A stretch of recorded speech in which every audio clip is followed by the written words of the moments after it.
head of the country's central bank floated the idea of dumping the greenback as the world's reserve currency, replacing it with an international currency. Thousands of people gathered to hear Barack Obama deliver key foreign policy speech on his current European tour. His vision for America's place in a new world order. Returning vets could be a risk to our nation. We've got to give them a stake in creating the kind of world order that I think all of us would like to see. And one of the ways it will drive the change is through global governance. I think a new world order is emerging. This is a hoax and a scam which is designed to transfer wealth and power from the private sector to the government sector and from the government of the United States to a world government.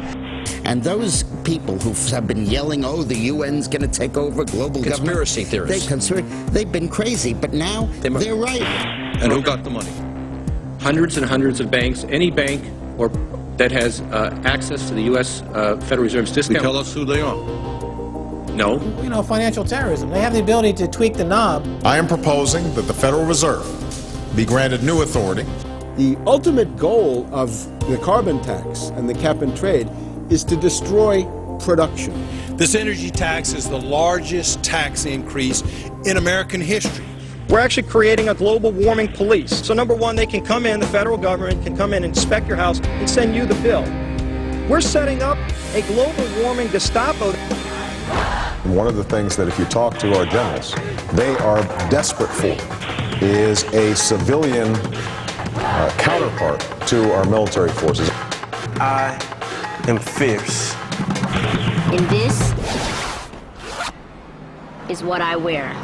Senator Barack Obama's presidential campaign is asking Missouri law enforcement to target anyone who lies or runs a misleading television ad. I've now been in 57 states. I think one left to go. The president, when he was in Europe last week, he met with the King of Saudi Arabia. He appeared to bow.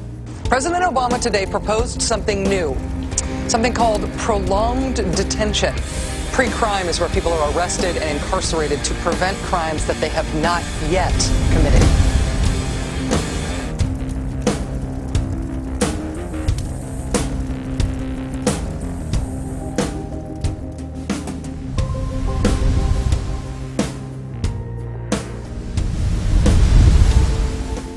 It's the World Wrestling Federation. It's the Washington Wrestling Federation. They put on this show that they're bitter rivalries, you know, villains, and they really don't like each other.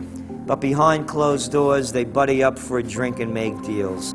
Both the Republican and Democratic parties are owned by the same global elites. And on issues that matter to those global elites, they act as one. They've wrapped themselves in the American flag, and they've talked about preserving American heritage and principles, and all the while they're working to merge us into a new world order where our sovereignty will be destroyed. We'll lose all connection with our American heritage. With Bush, you knew exactly what you were getting. It was there was no iron fist in a velvet glove. It was just the iron fist. Whereas with Obama, you've got the velvet glove and the iron fist. You know, a very sharp guy, very smooth, knows exactly what he's doing. For that reason, far more dangerous than Bush. Well, at the end of last year, I was willing to give Obama the benefit of the doubt. I thought it was premature to write this guy off.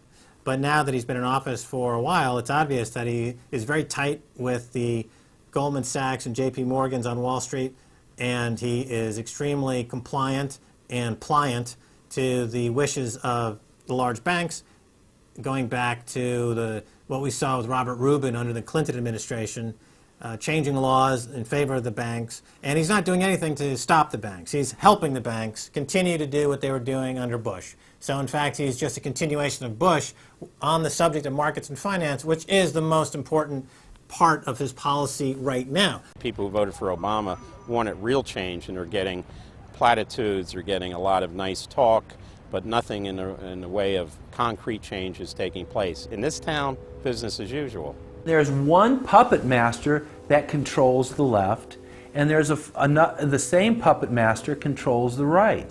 They control the Republican Party, and they control the Democratic Party. This is not a party issue. This is not a left-right issue. The question is, who should government serve? And it should serve the people. In fact, government is just a tool of the dominant minority that uses economics and government law to enforce upon the public various mandates. The right-left paradigm in the U.S. and in U.S. politics is taken directly from the commercial world and the corporate world. In the business world, you have Coke, Pepsi. You have McDonald's, Burger King. You've got AT&T and Verizon. You've got duopolies.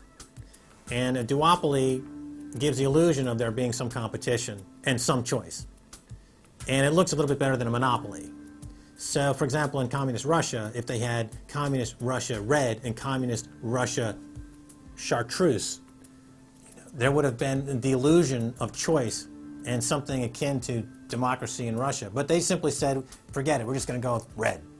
In the U.S., they have this left-right paradigm, which unfortunately, it doesn't take them out of the hard, cold fact that there is no choice. There's no social justice. There's only one choice, which is to supply more rent to the rent seekers who have now taken the whole system hostage.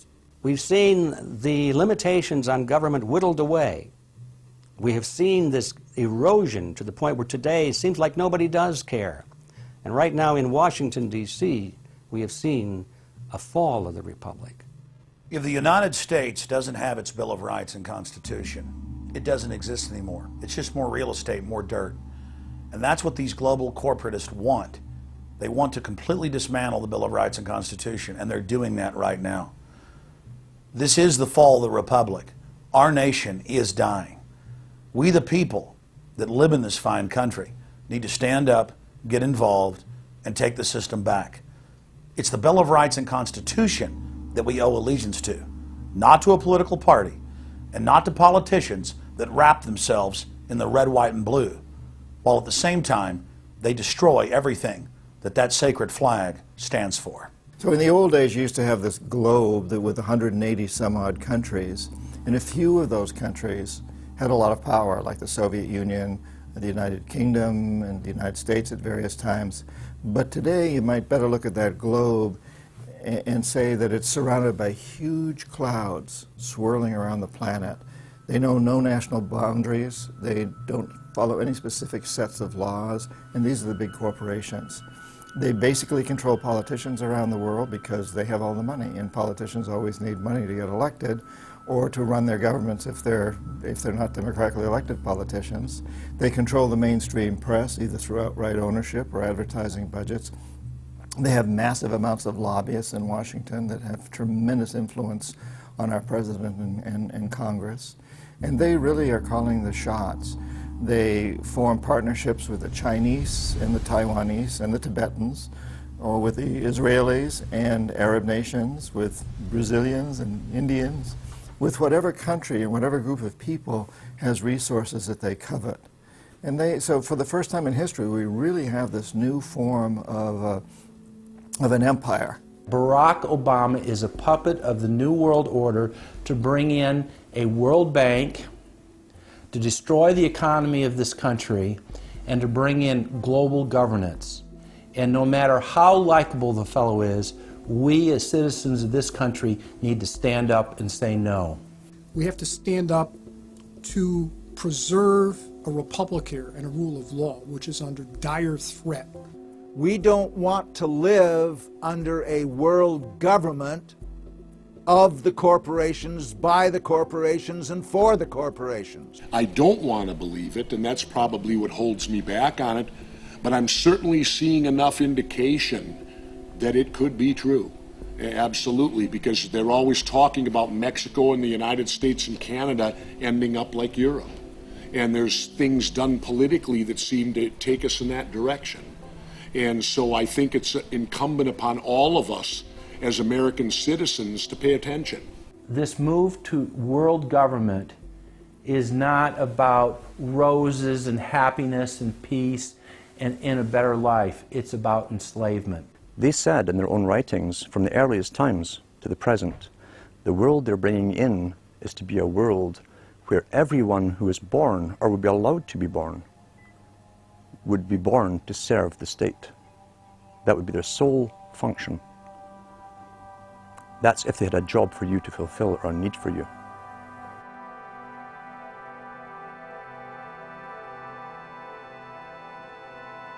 July 4th, 2009. Across the United States, citizens gathered to celebrate the Republic's founding 233 years before. Most people in the crowds were aware that America was going in the wrong direction, that things were changing for the worse. But few could grasp the sheer magnitude of corruption and looting running rampant like a disease through the heart of the nation. The engine of America's greatness is not just its liberties, but the people's willingness to fight to keep them.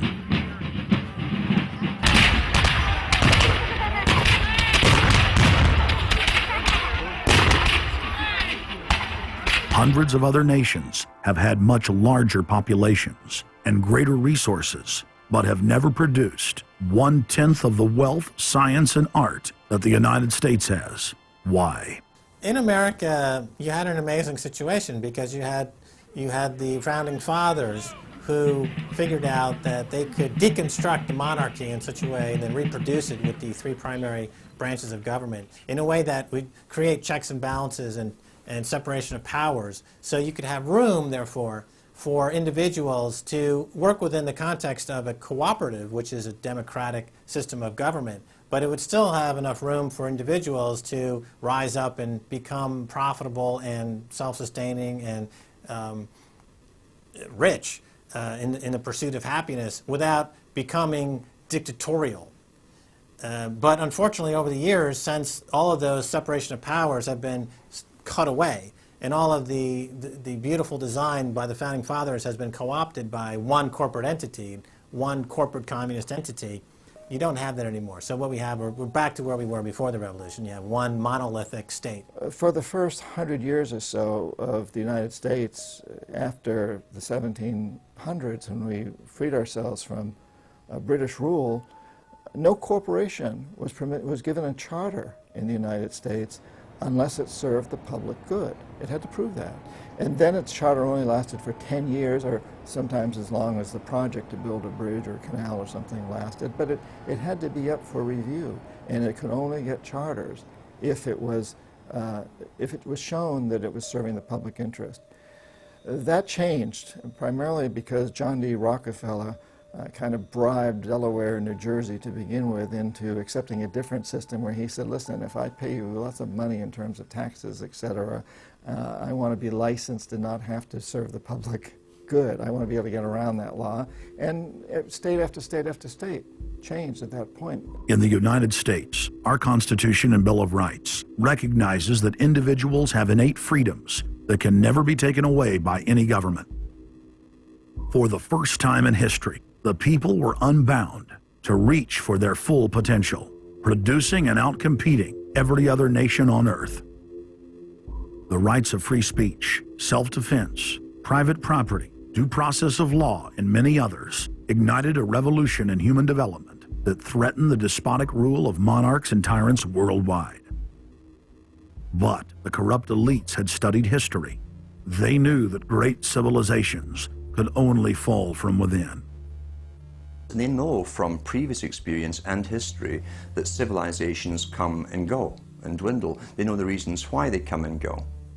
Isn't the only hope for the planet that the industrialized civilizations collapse? Isn't it our responsibility to bring that about? Morty Strong, founder of the UN Environment Program, from his opening speech, Rio Earth Summit, 1992. Maurice Strong is the man who said that they would never allow another country to rise up as powerful as America. It will never be allowed to happen again. And he said the best thing we can do is to tear down all the factories, all the top commerce of the United States, and level it and give it back to nature. So that was the advice from this character, who has tremendous power at the United Nations and was picked up and groomed by Rockefeller himself. Over the past decades, since the Kennedy assassination approximately, you've had an ongoing oligarchical transformation of virtually every country in the world. And in the United States, it's taken the form of an oligarchical counter-revolution against the reforms of the 1930s, with the Wall Street interest asserting itself as more and more dominant. And once bankers and oligarchs have power, the things that they do, you could call them a policy. You could call it something like a tropism. It's like the way a plant responds. Naturally, since they're oligarchs, they're going to try to downgrade the standard of living of the vast majority of the population. They're going to claim that the world is overpopulated, that industrialization, industrial pollution, and overpopulation are the main problems that face the world. And they're generally going to try to crush and mortify any kind of popular democracy or mass movements with any kind of progressive content. Nations rise and fall. They knew how debt could never be recuperated. They knew that disease or prolonged war could wipe out the population and the future populations that pay off debt. So these guys all work together. That's why it's no surprise that today you have Lord Rothschild coming out pushing the latest scam or religion that we must all believe in, which is global warming, which his personal bank, his family's bank in Switzerland, will be in charge of. They've run the system, the whole economic system of the world for the last 250 years. So why shouldn't they also run the economic system for the next few hundred years? The question of a ruling class, oligarchy as a ruling class, is posed by Plato in the Republic, where we find that oligarchy is a constitution full of many evils, where the rich dominate the government by buying it, and the average individual or the poor count for absolutely nothing. Oligarchy is a frame of mind. In other words, if you're a banker, this is already a world view. It's a world outlook, and it implies the policies that have got us here, right? Malthusian policies, zero growth policies, driving down the standard of living, attempts to wipe out all kinds of mass institutions that might be a countervailing force. This is a scientific dictatorship, which Bertrand Russell said, and the Huxleys said, both Aldous and Julian Huxley said they would bring in the scientifically controlled society. It's not just family planning, which really means abortion and so on, it's global planning, which is literally sterilization and abortion worldwide for the ideal reduced society, and not just across the board, through genetics, through the Genome Project, through the constant IQ testing. Globalization has economically destroyed the world. You've got at least 40 to 50,000 people who die every day worldwide from starvation, malnutrition, and diseases which can be cured for pennies, such as diarrhea.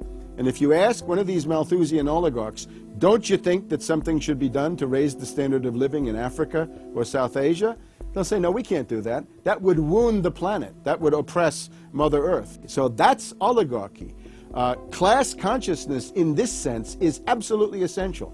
If you think that bankers are the same as you, you're wrong. F. Scott Fitzgerald once told Hemingway, you know, the rich are different from us. And Hemingway said, yeah, they have more money. And F. Scott Fitzgerald replied, no, it's something much deeper. It's a whole different world. To be an oligarch, to be a Rockefeller or something of this sort, means that you're in a completely different world with values which are the reverse of human values. Now, if you allow the oligarchs to continue to dominate, the destruction of world civilization is a matter of a few decades at the very, very most. So, choose. To force their agenda through, the elites are employing one of their favorite tools, artificial crisis creation, also known as the Hegelian dialectic of problem-reaction-solution. You never want a serious crisis to go to waste. And what I mean by that, it's an opportunity to do things that you think you could not do before. The Earth's ruling elite are first and foremost monopoly men. The founder of the Rockefeller clan summed it up simply when he said, competition is a sin.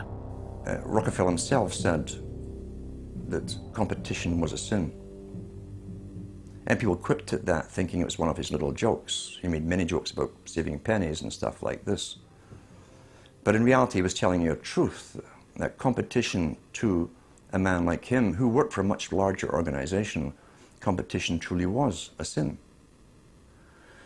And the cartels have been formed ever since, have become much bigger, more powerful cartels which can literally command governments, sometimes to go to war on their behalf, have occurred.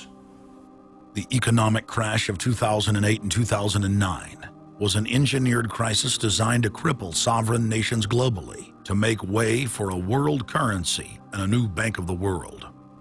China's holding, what, 1.5 trillion worth. All over the world, they're holding U.S. currencies. They want to get out of them in a way where they're not going to lose on their investments. There's going to be a world currency. There's going to be a new reserve currency. They're going to push it through the IMF.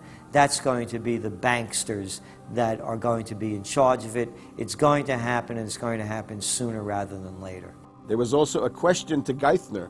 Do you think that the U.S. dollar ought to be replaced? And he blew it. He had a moment of candor where he said, yeah, we're considering that. So on that day, the dollar went down 1% within a couple of minutes. Chinese government proposal about a global currency and about the IMF regulations, the new IMF idea about the general agreements to borrow and having a faster ability to disperse to the emerging markets. As I understand this proposal, it's a proposal designed to increase the use of the IMF's special drawing rights. We're actually quite open to that suggestion. Timothy Geithner's comment about global currency is not off the table because it's not off the table and it's going to come. The whole world is ready to bail out of bucks. They just want to do it in a way where they're not going to lose on their investments. That's all that's going on. All the people around the world, the Japanese who have $1 trillion, the Chinese who have $1 trillion, the Saudis have $1 trillion, the Europeans something similar, they're all going to dump it at the same time. The rush for the exits. And that will then create hyperinflation. When America finishes supplying the manpower and the military for standardization of the world into the one system, and they want a secular world society with a hint of greening and Gia worship for sustainability reasons. America, as they're finishing off this agenda, they'll be pulling the rug from underneath Americans at home at the same time towards the latter stages. When the dollar starts to slide, and this was always the nightmare of Paul Adolph Volcker, who is now sitting in the Obama White House, once the dollar starts to go, there's nothing to stop it. There's no useful way that you can stop it once it begins to gather momentum. So I think we're facing the probability of some form of dollar panic combined with hyperinflation sometime during the Obama presidency. They're now pulling the rug away from under the feet of the people. They're becoming rapidly a non-manufacturing country. Any country that can't manufacture its own goods, even for self-defense, therefore is no longer sovereign, independent, and able to sustain itself, which tells you that this is all part of the plan. It started with the very beginning when you established that there was a Federal Reserve System given the power of the state to create money out of nothing and to do so without any regard to the will of the people, without any regard to what's behind the money system. In other words, strictly political and economic motives for the bankers and the politicians. Once you granted that power to a group, the Federal Reserve System, the economic crisis was inevitable. This has happened before. Every time in history when the government was given the power, or a group of banks in conjunction with the government was given the power to expand the money supply at will, those economic systems always wound up in crisis and always collapsed. So there's no reason to believe that the United States was given some kind of a get-out-of-jail-free card, an exemption from the processes of history.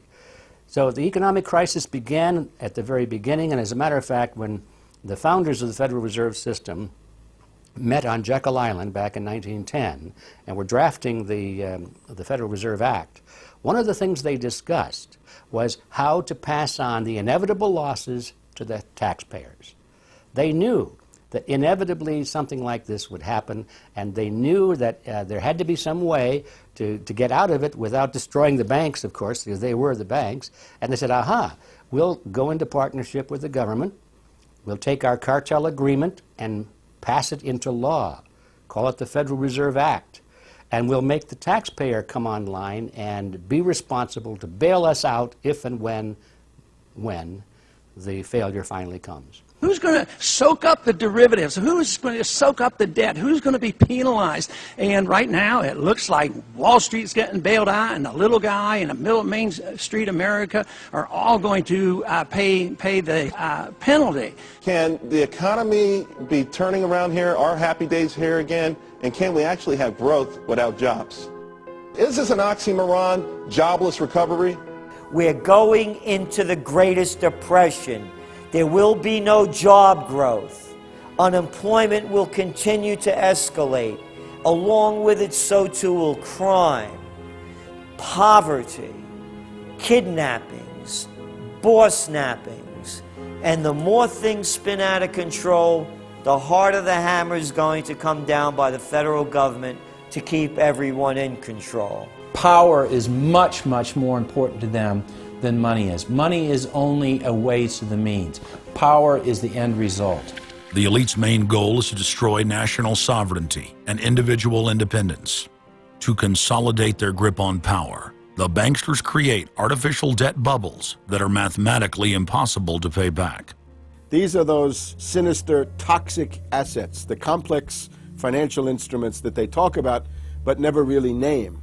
They're paper based on paper. They're credit default swaps, collateralized debt obligations, mortgage-backed securities, asset-backed securities, structured investment vehicles, auction rate securities, and so on down the line. It's an immense mass of cancerous, fictitious, speculative paper, bloated in value, impossible to bail out. Triage the derivatives on their books. There's no way to bail out a $1.5 quadrillion black hole of derivatives, but nevertheless they tried. The Wall Street cronies are crooks. If you leave the vault to the bank open, these people are going to help themselves. The job of the government is to make sure there's somebody there to make sure the vault is closed, and very few people have the combination.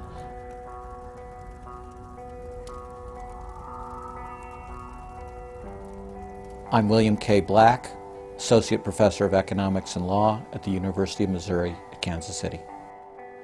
I was a senior regulator in a number of different positions during the heart of the savings and loan crisis.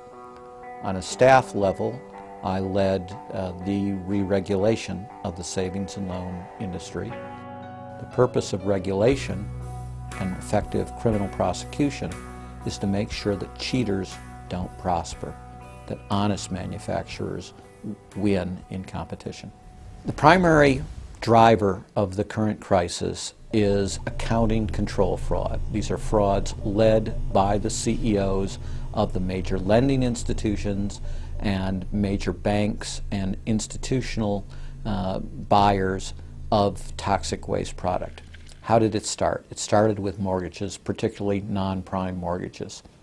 In September of 2004, the FBI warned that there was an epidemic of mortgage fraud, their words, and that this epidemic of mortgage fraud would cause an economic crisis at least as large as the savings and loan debacle if it wasn't stopped. The FBI found that 80% of the mortgage fraud was being induced by the lenders, not by the borrowers. You know, much of the rage has been against the borrowers, but if you want rage, it should be at the CEOs who became fabulously wealthy by following a strategy based on fraud. The Wall Street people and their friends here at the Federal Reserve and at the U.S. Treasury and down the Washington Mall here at the U.S. Capitol. That's where the damage was done, and if people want to vent their anger, they need to vent it against these people. Between the Bush-Paulson administration and the Obama, Summers, Geithner, Volcker administration, there's really a total continuity of economic and financial policy. Geithner was on board at the Fed, the New York Fed, dealing with all these institutions. He didn't get it. And then we had this fellow who came up afterwards, Mr. Friedman. He was on the Goldman Sachs board, and he didn't last too long as the Fed chairman. Why? Because he had a conflict of interest. Is it possible that there's so much conflict of interest here that all you folks don't even realize that you're helping people that you're associated with, and you should be recusing yourself for America's ethics? I behaved with the... You don't think you should have recused yourself when you asked Lehman to go in bankruptcy, you didn't put Bear Stearns in bankruptcy, and then you folded Merrill Lynch into... I mean, isn't there some point where you got to say, hey, I got a conflict of interest here? You don't feel any kind of scintilla of ethics on this thing at all? Totally. I operated very consistently within the ethic guidelines I had as Secretary of the Treasury, and when it became clear that we had some very significant issues with Goldman Sachs and with why didn't you recuse yourself with Morgan Stanley, what I did then, it would have been very wrong for me to recuse myself. What I did was I went and got a waiver from the ethics agreement, because when we had concerns... Who is in charge of the ethics agreement? What? Who's in charge of the ethics agreement that you got a waiver? We have a Office of Ethics at Treasury, and we have a White House ethics office. So you got it from the legal counsel from the White House? We got it from the Government Ethics Office. So we had Snow, we had Paulson, now we have Geithner. All these people cut from the same bowl of cloth. These are not independent Treasury secretaries. They're part of the problem, not part of any solution. And it would have been nice to see President Obama effect some change in Treasury, but of course, he went and got a Wall Street insider as his Treasury Secretary. Everything that's speculative, parasitical, cancerous, bloated from all these administrations, going back to Carter and even beyond, comes together in the Obama administration. With Volcker, with Summers, who's part of the economic crimes under Clinton, the guy who brought you derivatives and the abolition of the Glass-Steagall firewall. You could not have gotten a more perfect setup for a takeover from a previous government, the Bush regime, than the Obama regime. Now, there are some authors out there already saying that it's the same bunch, and it's true. It's the same bankers who put the same boys forward. Obama, far from helping the public and giving them something new or giving them more power and say over their own affairs, has actually sided immediately with the bankers who once again have robbed the public blind, and now they must get bailed out by your tax money. Obama does it all with left cover. He makes you think that he's somehow different from Bush, that this is somehow benevolent, that he cares about the poor. And in reality, this is the cruelest hoax and the most bogus sham. Obama is 1,000% devoted to Wall Street interests. When Wall Street says jump, Obama jumps. And again, it's about $30 to $40 for the bankers for every dollar that ever reaches an unemployed person or somebody who's on food stamps or some infrastructure building for highways. The hope with the Obama administration was that it would move us beyond this. But unfortunately, what we're seeing more and more is that Obama has brought in many of the economists who bought into the system in the past. Larry Summers is a very good example. And so many of his economists, many of the people there, you can really almost at this point relate Obama to Hoover, who did something similar in his presidency, as opposed to Franklin Roosevelt, for example, who brought in a very fresh team. So the concern here now is that Obama's falling into this trap of bringing in the same people who put us in the position that we're in today, and other people who buy into the same theories that brought us here, this mutant form of capitalism. Presumably what most politicians want to come in is say, hey, the problems of the past, they're due to the old guy. And I'm cleaning house, and I'm going to bring in a new team, and don't blame us for the things we've inherited. Can't say, you know, those policies of the past that came before were insane, because you got the guy that was one of the key architects of those policies. People need to stop having allegiance to their political party. They need to have allegiance to the Bill of Rights, the Constitution, and what has made our republic so special. The basic human rights and dignity that every citizen of this country inherently has. Not because it's some right given to us by government, but because our Bill of Rights, our Constitution, enshrines that these are inalienable rights given to us by God, that we inherently have as sentient, free, conscious beings. But instead the public cheers on the Republicans as they win, or cheers on the Democrats as they defeat the Republicans. It's an endless, staged, gladiatorial event, special interest own both parties, and they project this false left-right paradigm up as like a movie screen. And behind that, behind the throne, the establishment is able to control our society and engineer it into this high-tech police state. If you try to let the finance oligarchs who created the crisis turn around and say they're the doctors who are going to get you out of the crisis, they will dig you deeper and deeper into the bottomless abyss of world economic depression, financial collapse, and disintegration. The Democrats have really done more to destabilize the American economy and to help the big banks on Wall Street than the Republicans have done. I would imagine that the Republicans know a little bit more about finance and markets enough that when someone like Goldman Sachs asks the Congress to change laws as they did in the 90s to do away with position limits on the futures contracts, the Republicans would have said, no way, that's completely inconsistent with any notion of a fair market. But the Democrats, I have a feeling, are just not financially literate enough to say no. And I think that Goldman has very shrewdly positioned themselves with the Democrats, because the Democrats typically, like many NGOs that I've run into, they seem to have a complete inability to comprehend these issues of markets and finance and how it relates to social justice. So under the Democrats, we also saw the repeal of Glass-Steagall. Glass-Steagall said there's an inherent conflict of interest between the commercial banking side, which is the lending side, and the investment banking side, which is taking an ownership position. And we have to end this conflict of interest by separating these two entities. You can have investment banks and you can have commercial banks, but they have to be separate. Do you think that the repeal of Glass-Steagall was a tragic mistake? No, I don't think so. You could be a commercial bank like Chase Manhattan, or you could be an investment house like J.P. Morgan, or a bank like Bank of America, or an investment house like Merrill Lynch. But you couldn't be both.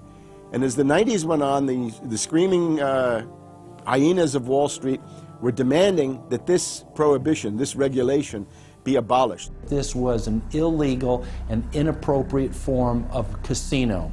The derivatives were being used and they were being unregulated, and people were getting 30 to 1, 40 to 1, 50 to 1, and sometimes 100 to 1 profits on the way up. And remember, derivatives are a zero-sum game.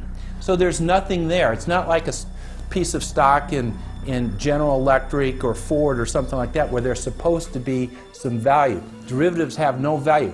But the very people, Summers and Gettner and all the people at Goldman Sachs and J.P. Morgan who created these things made not millions or billions, but trillions on the way up.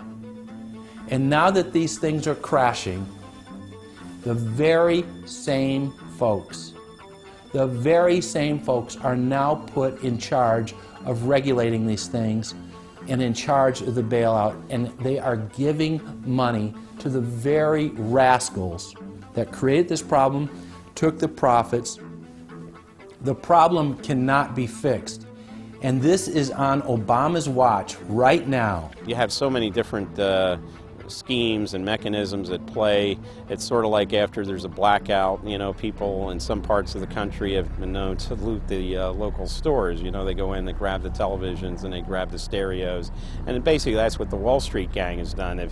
They've just engaged in this massive looting of money from their own companies and now from the U.S. Treasury. There was a lady called Brooksley Born. She was the head of the Commodity Futures Trading Commission under Clinton. And she said, look, we have these derivatives. Why don't we at least make them reportable so we know how many there are and where they are? And she writes in a biographical account, she said, I picked up the phone and Larry Summers was screaming at me that I was interfering with the wonderful inventiveness and ingenuity of Wall Street and their ability to come up with new financial products, such as these derivatives. Brooksley Born was the chair of the Commodities Future Trading Commission, CFTC, which regulates many financial derivatives. And she said there's a grave danger out there in the form of these credit default swaps. And credit default swaps are an exotic financial derivative, or moderately exotic financial derivative, that were sold on a bright, shining lie that they were supposed to make markets more efficient.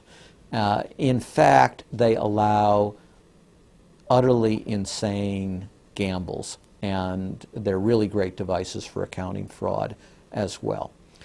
She actually says, I'm thinking of adopting this regulation. The Clinton administration goes berserk, and in particular Larry Summers, but also Rubin. Now behind Larry Summers, there's another layer. Bob Rubin of Goldman Sachs, the Clinton administration, and Citibank. And he also thought that derivatives were a wonderful thing for the U.S. economy, and he made sure that they were never regulated. Also, we can't forget Alan Greenspan over at the Federal Reserve. Now, you look at Summers, he is sitting in the White House today, making policy for Obama. Summers tells Obama what to do. Summers tells Geithner what to do. He's also got some of his hatchet people in the administration. Mary Shapiro runs the Securities and Exchange Commission. She refuses to ban naked short selling and other market manipulations. You've also got another guy called Gensler over at the Commodity Futures Trading Commission today. He is an acolyte and a supporter of the derivatives bubble. We made the new CFTC chair a guy who had helped to kill Brooksley Born's reform initiatives. And we just did this under the Obama administration. This was a pre-registered, pre-organized, predetermined event. Anybody who knows that if you allow the banks to become unregulated financial institutes with tsunami-like weapons of mass destruction-like financial instruments like derivatives, to allow that to run up to levels that are 50, 100, 200 times the gross domestic product with no value. They know that they are taking the profits on going up, but they also know that the end result is the destruction and gutting of this economy. The scam is simple. The insiders buy hard assets and political influence as the fiat bubbles expand. And then, at a time of their choosing, they purposefully implode the bubble. You've got a very small group of people, and the Federal Reserve and the global central banking system and the Bank of International Settlements in Switzerland, who are purposefully managing the boom and bust, credit supply, credit contraction, money supply growth, money supply contraction, to create artificial roller coasters and artificial volatility that they can trade around without taking any risk. It doesn't cost them any money. And if they do make a mistake because they're, as George Bush said, oh, the bankers on Wall Street are drunk. It is uncertain. There's no question about it. Wall Street got drunk. That's one reason I should turn on the TV cameras. Let's say they walk in one day and they push the wrong button and they lose the bank $1 billion or $5 billion or $100 billion. They can appeal to the government to bail them out. It's a totally asymmetric relationship between bankers and the rest of the economy. If they make a mistake, they get bailed out. If everyone else makes a mistake, they get put in jail, called a terrorist, and we never hear from them again. But it's a more sophisticated form of slavery, and we're going through it today. We see the taxation is going up all the time with the supposed crash of the banks that was not a happening out of the blue. It was set up for this time. They could have kept it going for another few years if it suited them, and then crashed all the bubbles. But now is the time. As they say in their own writings, now is the time. One of the great benefits of an economic model from an economist standpoint is you can basically get whatever results you want. You can manipulate the inputs to make that happen. And that makes it a very easy tool to use to hoodwink other people. These manufactured, these engineered financial catastrophes are the result of a central banking system that has the ability to add and subtract credit, add and subtract dollars and money at will to create this roller coaster effect. Because unlike most people, the banks are able to make profits as easily on the way down as they can on the way up in any given situation. Volatility is great for banks and professionals. Volatility is not great for the most average people. Their operatives in government and media then hold the economy hostage by issuing the ultimatum: give us unlimited bailout money or the economy dies. What's being used is what I call, to try to get the money, is what I call the suicide threat, where, you know, if anybody has ever seen the movie Blazing Saddle, the sheriff is surrounded by hostile town folks. He takes out his gun, points it at his head and says, you know, don't move or I'll shoot. Well, that's what the big banks are saying. You know, give us unlimited cash or we'll die. And if we die, you'll die, because we're too big to fail. It is a false flag attack because Hank Paulson will get up in front of Congress and say, we need $700 billion because that thing, that existential threat, the market is attacking us and we need this handout to fight Mr. Market. Mr. Market is out there. We need to fight Mr. Market. It's an existential threat. Meanwhile, he is Mr. Market. He's the one causing the problems. We had Paulson, a representative of Goldman Sachs who happened to be running the U.S. Treasury, came forward with a hysterical briefing for the Congress saying, we, the Wall Street bankers, demand $700 billion in bailouts. So they say, yes, we'll give you all the money you need. Well, you know, these are arsonists. Paulson, Tim Geithner, Bernanke, they're arsonists. They're asking for more matches. And the Congress is saying, who do we make the check out to? Who do we send these matches to? Who do we send the matches to? Is a ton of matches enough? Can we send you some gasoline to go with those matches? They're like, yes, please. Don't change our management. Don't pay us what assets are worth. Pay us way more than what our assets are really worth.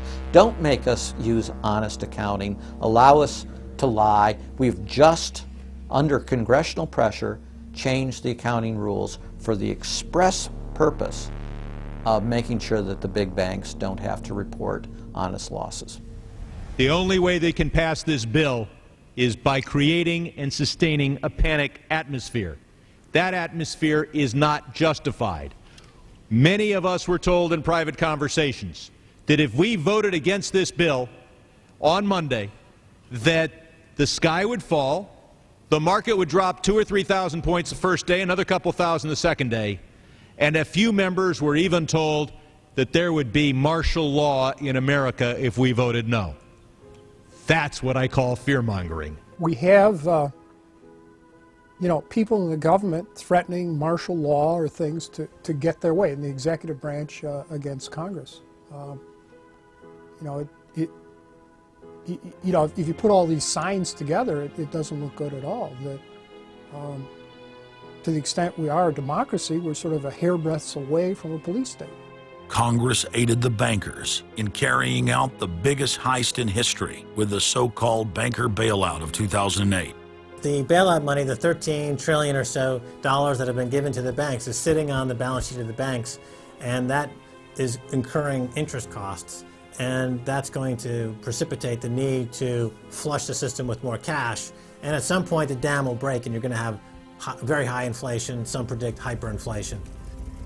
You cannot print phantom money out of thin air, backed by nothing, and producing practically nothing without destroying the world economy.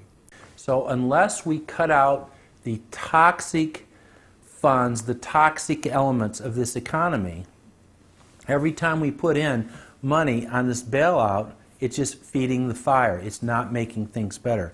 What should have happened is that those banks and investment banks should have been seized. They should have been seized by the Federal Deposit Insurance Corporation. Those are zombie banks. The Chase Manhattan, J.P. Morgan Chase, Bank of America, Citibank, Wells Fargo, Wachovia, so on down the line, to AIG in the insurance realm. These are zombie institutions, insolvent, bankrupt. The only thing to do with them is to seize them, put them through Chapter 11 bankruptcy. That'll probably turn into Chapter 7 bankruptcy, liquidation. And above all, triage the derivatives on their books. There's no way to bail out a $1.5 quadrillion black hole of derivatives, but nevertheless they tried. They will, of course, try to regain some of this money back, but their debts, unlike any other period in history, are now a quantum size bigger than the entire global GDP by a factor of 50 to 100. It's almost infinite amount of debt. If you really look at the numbers, because of the massive, massive debt, and right now, total debt in this country is about 375% of the gross domestic product. And that's not including derivatives. If you put the derivatives in, it's probably 20 to 30 times gross domestic product. It's beyond what anybody has ever even considered. While they were looting North America into the ground, the international banking syndicate was simultaneously executing the same scam in over 100 other nations. So who got the money? To financial institutions in Europe and other countries. Which ones? I don't know. $500 billion and you don't know who got the money? Well, Obama's got one difficulty with this Congress. It's the number of freshman Democrats that got elected. Many of these people know that they got their seats from, and many of which got seats in the Senate and Congress from long-held Republican seats. They know that the people back in their states and in their constituencies will not tolerate this any longer. So up against the Republicans and the blue dog Democrats are these freshman congressmen, Democratic congressmen and senators, and they're not, they don't seem like they want to go along with the program. So if there's any hope, it'll come from these freshmen. The Constitution says no money shall be drawn from the Treasury but in consequence of appropriations made by law. This money is not drawn from the Treasury. Well, let's talk about that. Do you think it's consistent with the spirit of that provision of the Constitution for a group like the FMOC to hand out $500 billion to foreigners without any action by this Congress? Congress approved it in the Federal Reserve Act. When was that? Quite a long time ago. I don't know the exact date. 100 years ago? The original act is 1914, I believe. I don't know whether this provision was in 1914 or not, but the Federal Reserve Act was in 1913. All right, and at that time, the entire gross national product of this country was well under $500 billion, wasn't it? I don't know. Is it safe to say that nobody in 1913 contemplated that your small little group of people would decide to hand out $500 billion to foreigners? What the bailout legislation really did was give a blank check backed up by U.S. taxpayers to offshore megabanks. Of course, Congress has oversight. If you read the Constitution, our founders were very clear. Anything to do with taxes and money is put into the hands of both houses of Congress together. Both houses of Congress together must approve it. Because it's a buck, because that's why we fought the revolution. Taxation without representation was part of it. Foreign banks, Société Générale of France, about 10 billion for a French bank. Deutsche Bank of Germany. Did Deutsche Bank need the money? How much did they get from the bailout? Well, they told us they got $12 billion from the bailout. And Barclays Bank of Britain, $10 billion. So you're up to almost $50 billion to bail out a series of foreign banks that were derivatives counterparties of AIG, plus Goldman Sachs. This is the biggest swindle, not only in the history of the United States, this is the biggest swindle and transfer of wealth in the history of the Western countries. And we've seen all these cronies from Wall Street with the combination to the vaults around the country, and they've just looted the Treasury and the banks and the securities industry dry. This is by probably an order of magnitude the biggest fraud in history. Over the next 10 months, $23.7 trillion was stolen from the U.S. Treasury. The gentleman from North Carolina, Mr. McHenry. Thank you, Mr. Chairman. And the tune of $23.7 trillion worth of taxpayer exposure for the bailouts is quite striking. The calculation right now is that with Obama, we've got $24 trillion as a line of credit available only to Wall Street banks, insurance companies, credit cards, mutual fund companies, and others, but only financial institutions. $24 trillion of money from the Federal Reserve, from the Federal Deposit Insurance Corporation, and from the Treasury in the form of the bailout of October 2008. The Federal Reserve, the private holding company for the offshore banks, arrogantly told Congress and the American people that it was none of their business what the private banks did with the people's money. One very interesting exchange. Senator Bernie Sanders of Vermont asking Bernanke, we have given upwards of $2 trillion to various financial institutions. You've got to tell me, where did the money go? And Bernanke simply stonewalls and says, I won't tell you. And who got the money? Hundreds and hundreds of banks. Any bank that has access to the U.S. Federal Reserve's discount. You tell us who they are. No. Do you have to be a large, greedy, reckless financial institution to apply for these monies? There is no subsidy. There is no capital involved. There is no gift involved. It is a collateralized, short-term liquid loan that is both over-collateralized and is recourse to the company itself. We have never lost a penny doing it. And how can other institutions get those loans as well? According to the law, we are supposed to be lending to depository institutions. Let me just say this, Mr. Chairman. I have a hard time understanding how you have put $2.2 trillion at risk without making those names available, those institutions public. And we're going to introduce legislation today, by the way, to demand that you do that. It is unacceptable to me that that goes on. Behind me, the Federal Reserve is probably the least transparent agency in the federal government. One could even argue that the Central Intelligence Agency is more transparent than the Federal Reserve. The fact is that the American people want to know more of the secrets of the temple, as the book was before you were born, The Secrets of the Temple. The Fed, as you know, is just a monopoly by the bankers. This is simply putting the foxes in charge of the hen house. Personally, I'd be in favor of Congress just nationalizing the Fed and getting the bankers out of there. They're just stealing from the American people. Put it directly in the hands of Congress and let Congress decide, rather than this cabal of bankers deciding their own rates of profit at the expense of the American people. Since the Federal Reserve's creation in 1913, patriots have labored tirelessly to alert the American people to the true nature of the Federal Reserve. Throughout its 90-plus year history, most Americans falsely believed that the Federal Reserve was a government agency. But today, scientific opinion polls show that the vast majority of the public is aware of the fact that the Federal Reserve is a front company for an offshore private banking cartel that dominates not just the United States, but almost every other nation on Earth.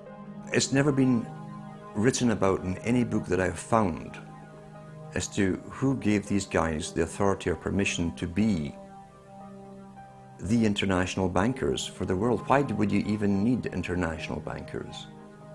Why would any government agree to use them? Why would you need to use them? Why can't any country create its own money? It tells you there was already an existing superstructure, already in existence, maybe 200-300 years ago,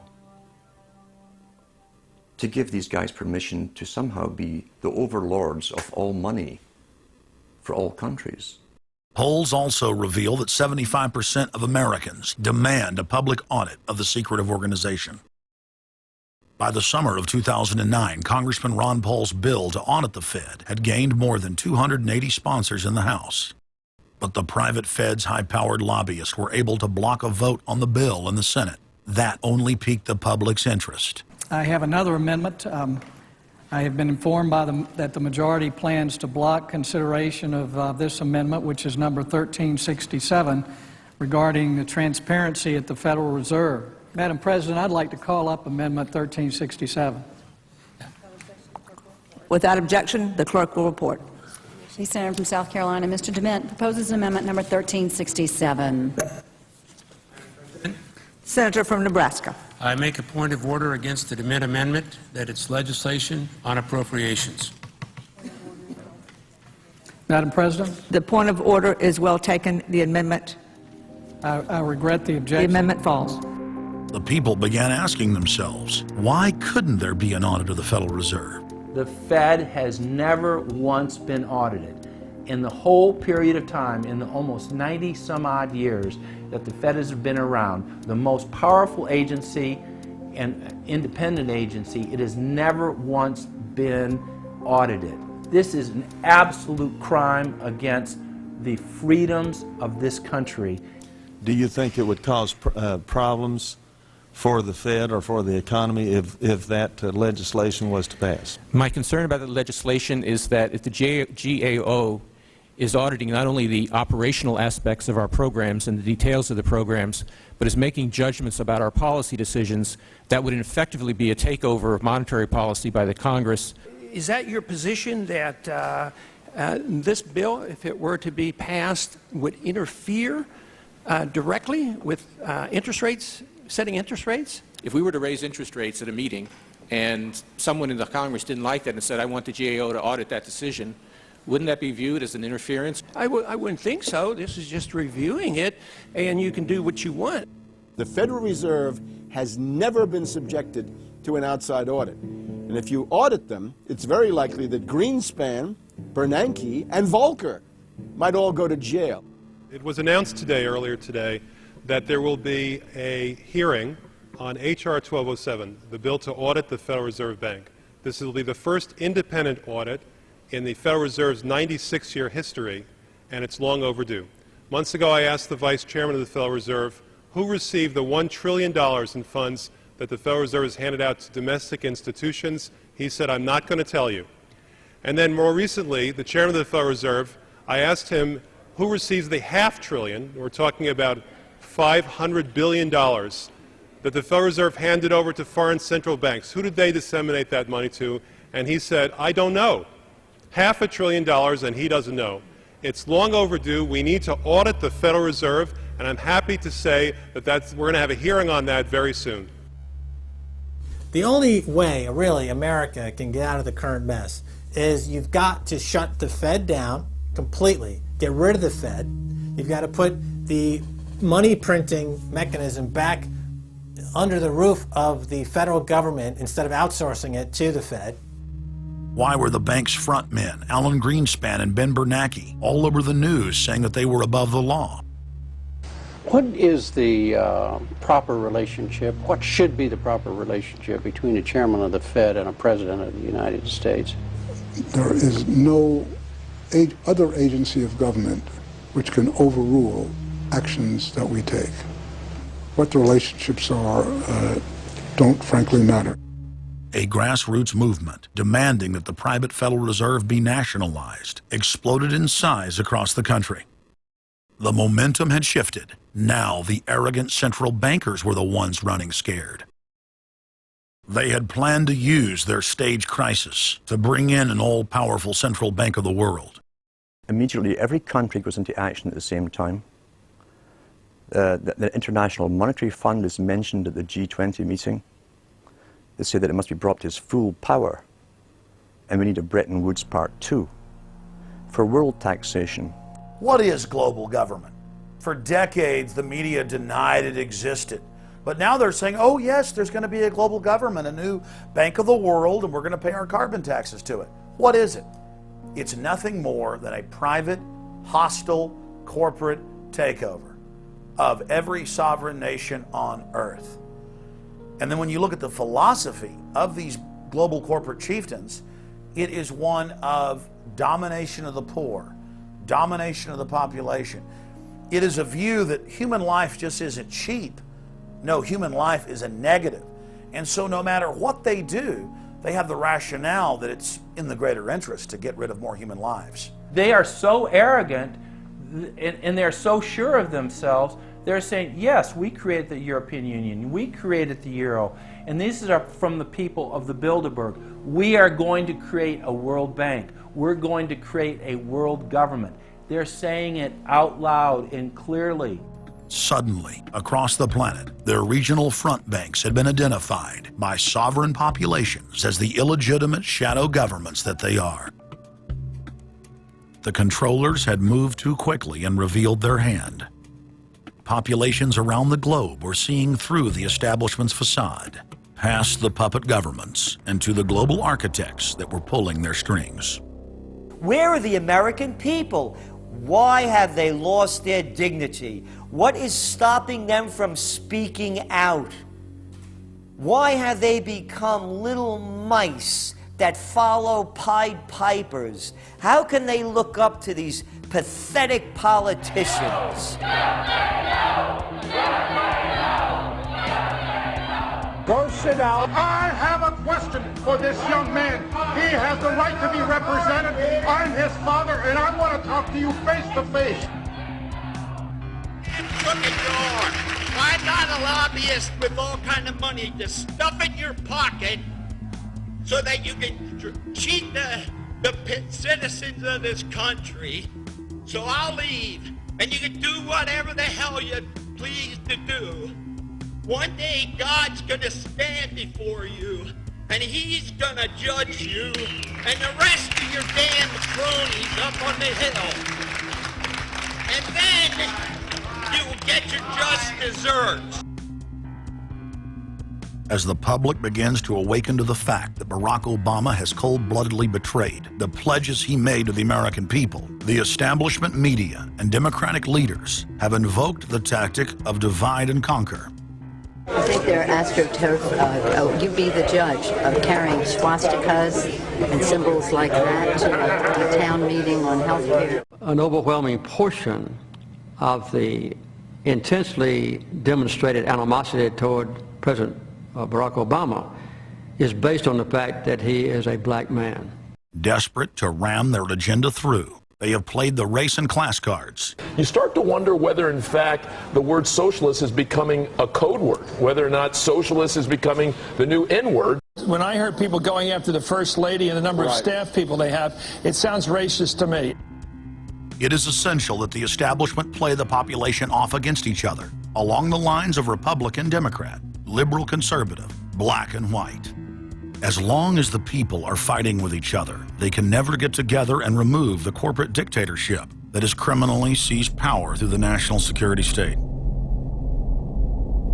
Just as George W. Bush betrayed his foolish followers, so must Obama, because his only allegiance is to his offshore masters.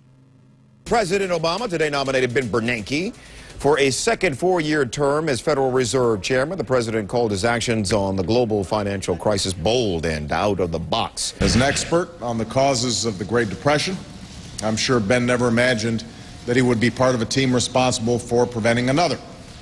But because of his background, his temperament, his courage, and his creativity, that's exactly what he has helped to achieve. And that is why I am reappointing him to another term as chairman of the Federal Reserve. So Obama has made it quite clear by his actions, never mind his words, his actions, as to who owns him, who he works for, and who he serves. And it's not the American people. It is so obvious to anyone paying attention that the President of the United States is not the real person in control. Whether it is Gerald Ford or Jimmy Carter or Ronald Reagan or Clinton or Bush or Bush, Obama is no different. And to think that he is an independent figure is just crazy. And as Franklin Delano Roosevelt said, presidents are selected, they are not elected. Obama pledged that he would end NAFTA and GATT, and has since fought to expand both of them. Obama promised that he would have the most transparent administration ever, and he is already more secretive than Bush and Cheney ever were, even making it a secret who visits the White House. I can make a firm pledge. If your family earns less than $250,000 a year, if you make less than $250,000 a year, if you are a family making less than $250,000 a year, you will not see your taxes increased a single dime. You will not see your taxes go up. You will not see your taxes increase one single dime. Not your capital gains tax, not your payroll tax, not your income tax, no taxes. Not your income tax, not your payroll tax, not your capital gains taxes, not any of your taxes. Not your payroll tax, not your capital gains tax, not your income tax, no tax. Your taxes will not go up, because the last thing you need is higher taxes when we're in a recession like this, and you won't get one under an Obama administration. Obama made the centerpiece of his campaign the pledge that taxes would not be raised on anyone making under $125,000 a year. He has since gone back on that promise as well, and has proposed new taxes on payroll, energy, home mortgage deductions, and scores of other taxes. He made a pledge. He said, I'm not going to raise taxes on anyone making under $250,000. Is that pledge still active? We are going to let the process work its way through it. So it's not. So it's not. So it's not. We're going to let the process work its way through it. All right? The Senate is looking especially at this issue of capping the deductions for health care that employers and employees now get. That would be an tax increase for many families earning under $250,000, but the president said he was open to it, so that means that the tax pledge he made back in September is no longer operative? Obama said he was going to abolish the Patriot Act. He now vigorously defends it. We saw the same type of flip-flop when it came to warrantless wiretapping of the American people. Look what Obama's done with wiretapping, surveillance. He's brought it to heights even beyond what George Bush, the disgusting levels that he brought it to. So we have more surveillance. Now they're talking about, what is it called, Cybercom, the new Pentagon secret cyber society that's going to be watching over us. To get those terrorists, we got to get those terrorists. So now they'll be invading our privacy even more. So, I mean, it really almost makes you ask the question, would it have been better if we never invented the internet and had to use paper and pencil or whatever? Now Obama is setting up the Cybersecurity Command, which the government admits completely ends the Fourth Amendment and allows President Obama to shut off the internet in the United States whenever he wishes.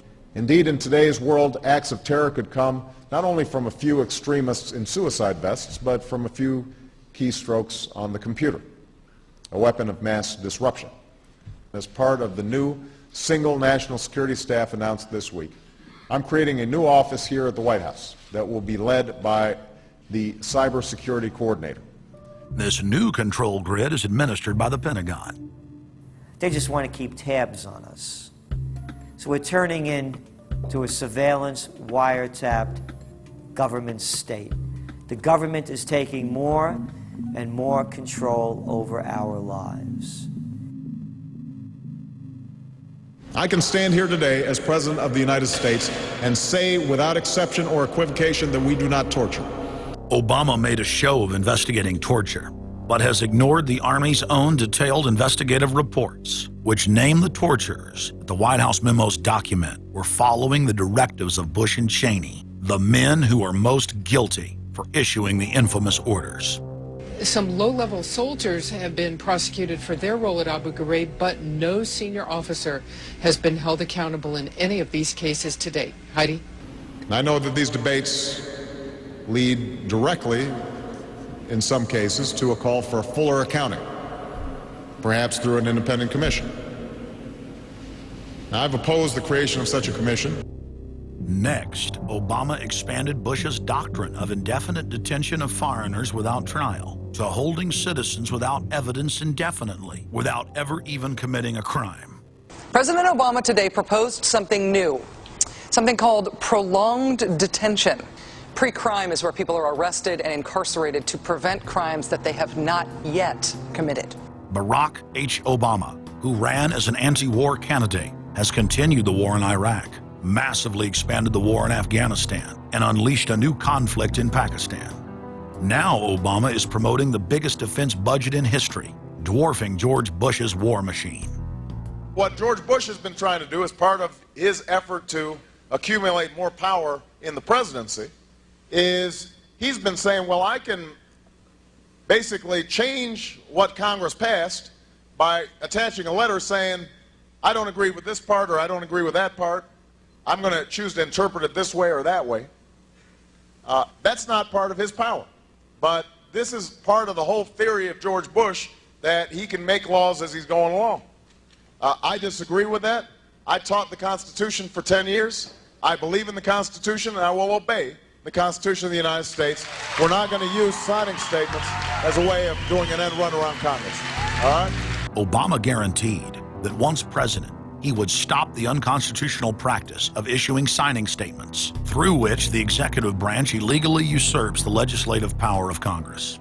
Congressman Kucinich, when he introduced his 60 articles of impeachment against Bush Jr., I think one was the signing statements.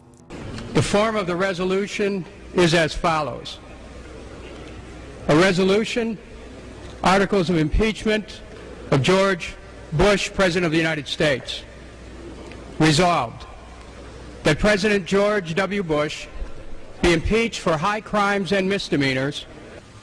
Article 26, announcing the intent to violate laws with signing statements, and in violation of his constitutional duty under Article 2, Section 3 of the Constitution, to take care that the laws be faithfully executed, has used signing statements to claim the right to violate acts of Congress even before he signs those acts into law.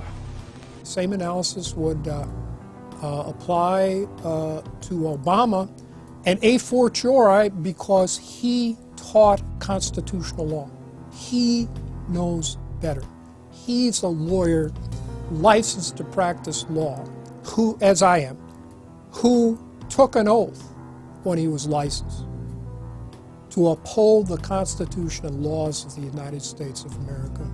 With his signature on the spending bill also came Obama's first signing statement, a presidential declaration freeing him from following some of the bill's contents. I believe in the Constitution, and I will obey the Constitution of the United States. We're not going to use signing statements as a way of doing an end run around Congress. All right? He also promised that he would call on Congress to take at least 5 days to read new legislation before it was voted on. When there's a bill that ends up on my desk as president, you, the public, will have 5 days to look online and find out what's in it before I sign it, so that you know what your government's doing. But from his first day in power, he has aggressively pressured Congress to quickly pass bills before lawmakers and the public even have a chance to see them. Will state his parliamentary inquiry. Speaker, in order to try to figure out what we're doing, how much damage to the country, I tried to get a copy of the bill. We have out here on the table 2454 that has 1,090 pages in it, but I've understood since debate in here that there's another 300 pages that were added in the middle of the night. My inquiry is, how do I get a copy of the other 300 pages that people on here on the floor hadn't had a chance to read or see? Where do we get that before we cram this down on the American people? Is there somewhere physically in the House of Representatives a copy of what we're voting on?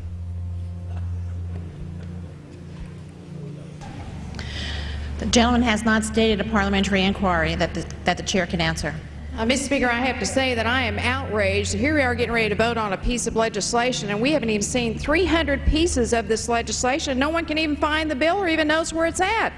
Obama swore that he would never put lobbyists or donors in his administration. Treasury Secretary Timothy Geithner appointed Mark Patterson, and this is a former top lobbyist for Goldman Sachs, as his chief of staff. And then last week there was a lot of buzz over William Lynn. He was appointed to the #2 position at the Defense Department. William Lynn, also a former top lobbyist for Raytheon, which is one of the 5 largest defense contractors. He has now broken all previous records by cramming his administration full of contributors and lobbyists who openly write legislation being proposed by the White House. There's a good reason Obama doesn't want to give the people or Congress any time to read the bills. I'm still needing a copy of the other 300 mysterious pages that we don't get to see here. Shortly after the 2008 election, Vice President Joe Biden confided to top supporters that it was essential that their program be implemented at lightning speed. Because their agenda was so unpopular, they knew Obama would lose support quickly. Obama's handlers were in a race to pass a raft of legislation before the people discovered that Obama was just a slicker, updated version of previous puppets. Obama is the New World Order's closer. It's his job to repackage and solidify the tyrannical policies of George W. Bush as progressive and trendy. So part of my job, I think, as president, is to make government cool again. Chris Hedges, author of Empire of Illusion, explained it succinctly. President Obama does one thing, and brand Obama gets you to believe another. This is the essence of successful advertising. You buy or do what the advertiser wants because of how they make you feel. Through Obama, the global establishment are now putting their entire program into high gear. Obama is attempting to dismantle the Second Amendment with more than a dozen victim disarmament bills now in Congress. The key is going to be, I think, for us to come together and say people do have an individual right, and there's nothing wrong with common sense gun laws. Hate crime and cyberbullying bills in the House and Senate would effectively criminalize free speech protected under the First Amendment. It is absolutely true that NAFTA was a mistake. A senior member of the Obama campaign called the Canadian government within the last month to say that when Senator Obama talks about opting out of the free trade deal, the Canadian government shouldn't worry. The operative said it's just campaign rhetoric and don't take it seriously. Campaign officials called the U.S. ambassador to Canada and say, don't worry, it's just campaign rhetoric about NAFTA. The Canadian government put out a statement indicating that this was just not true. So I don't know who the sources. It wasn't true. Amid all of the denials, sources at the highest level of the Canadian government who first confirmed that a call was made, late this afternoon reconfirmed that a call was made. President Obama is promoting the creation of a North American Union and is attempting to expand NAFTA and GATT. President Obama is pushing nation-ending blanket amnesty for more than 20 million foreign aliens living illegally inside the United States. He's also overseeing the hijacking of health care by the federal government, which will nationalize more than 20% of the U.S. economy. And you want us to believe that a government that can't even run a cash for clunkers program is going to run 1/7 of our U.S. economy. No, sir. No. Obama is continuing the transfer of national sovereignty to unelected international bodies like the United Nations and World Trade Organization. And most important of all, under the cover of banking reform, Obama wants to hand dictatorial power over the United States economy to an offshore private banking cartel known as the Bank of the World. Richard, what happened to all those threats from France's president about storming out and about having a global regulator who is going to reach across borders and be able to deal with markets no matter what country they were in? They have opened up the idea of there being some form of other regulator across countries, and I think that's going to come back. So is this some sort of new world order, which Gordon Brown kind of alluded to?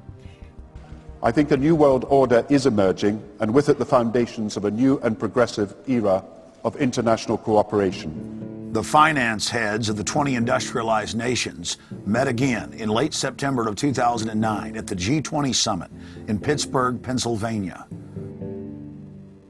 At that meeting, ministers called for an end to the dollar as the world reserve currency. They also called for a strengthening of global governance and called for a new world order. While the bankers were busy carving up the world at the G20 summit, Barack Obama was in New York City at the United Nations because he's got a new job to chair the United Nations Security Council, the most powerful position in the world government body. President Obama does what no other U.S. president ever has. As President Obama presided over the UN's most powerful body, that would be the Security Council. 6,191st meeting of the Security Council. For a couple of hours, you could say Mr. Obama was president of the world. It is the story of a world that understands that no difference or division is worth destroying all that we have built. In my own country, it has brought Democrats and Republican leaders together. Leaders like George Shultz, Bill Perry, Henry Kissinger, and Sam Nunn, who are with us here today. Barack Obama is the first president to hold two posts simultaneously. And there's a good reason for that. It's illegal. Article 1, Section 9 of the Constitution forbids any U.S. president from serving any foreign government or institution. He swears an oath to protect and defend the Constitution of the United States. But now Barack Obama has sworn allegiance to the global government and the United Nations that he heads up. Let that sink in real good. Barack Obama now heads the United Nations Security Council. You cannot serve two masters, and Obama isn't. He's selling out the last vestiges of sovereignty that this country had. This, ladies and gentlemen, is the destruction of our nation, and it's also high treason. Obama's lies are obvious and out in the open. He hides in plain sight. And from the moment he took office, his lies have only increased. Despite the fact that his ratings have dramatically dropped since Election Day, from the mid-80s to the low 40s, a large portion of Americans still gullibly hang on his every word. It is bringing entertainment to thousands of people. Through its magic, we are able to enjoy a combination of the radio, motion pictures, and the stage, right in the comfort of our own homes, simply by pushing a button and turning a dial.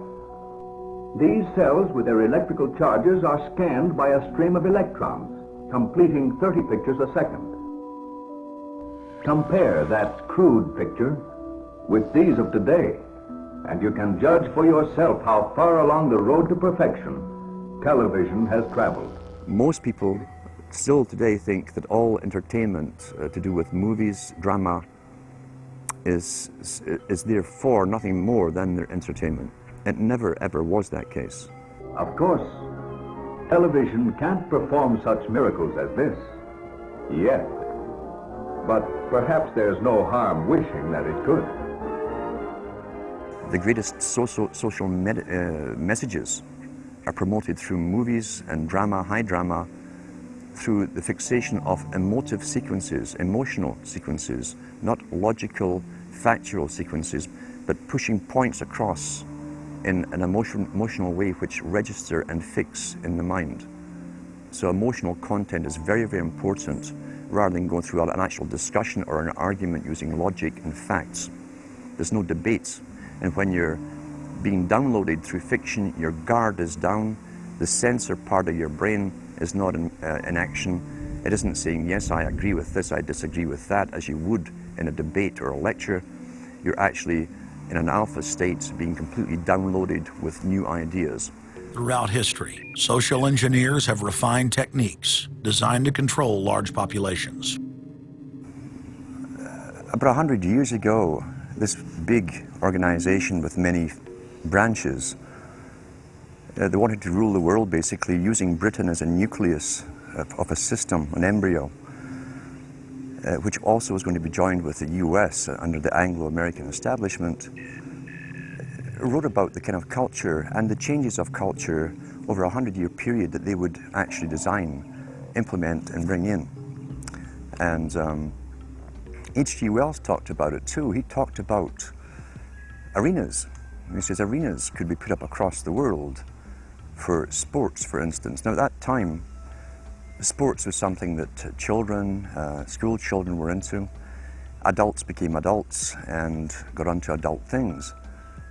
So it was unimaginable at the time that people could actually believe that There was even a need for adult sports and entertainment, never mind having arenas built across the world. But he said we can do this and foist basically a sports culture for the males. Using a tribal system, we're all tribal to an extent. That's why we even bother to vote for a tribal leader. This is well understood. That's why we're supplied with these leaders. And because the average man was to become more disengaged from his own destiny as the expert class arose, it was decided that the males would get their outlet, basically, gradually becoming helpless as males through sports. Therefore, they'd have a tribal team they could identify with. They could cheer them on as they were winning. In their own personal lives, they were getting nowhere. They were getting disenfranchised, in a sense, as experts took over decision-making for them in all kinds of fields. So this was psychology at use, planned before they even implemented the sports. When radio came along, of course, they used that to the maximum. Sports for the men, soaps basically for the women, and then in came television, as I say, with its alpha state, its hypnotic state. And sure enough, around the 1960s, really 50s and 60s, it took off. It really took off. And men became glued on Saturday nights to the sports shows. A culture industry, which is called by its own the culture industry. The Soviet Union had a department called the culture industry. Their actors and directors were called the cultural leaders, because they would, like a computer, people are like computers,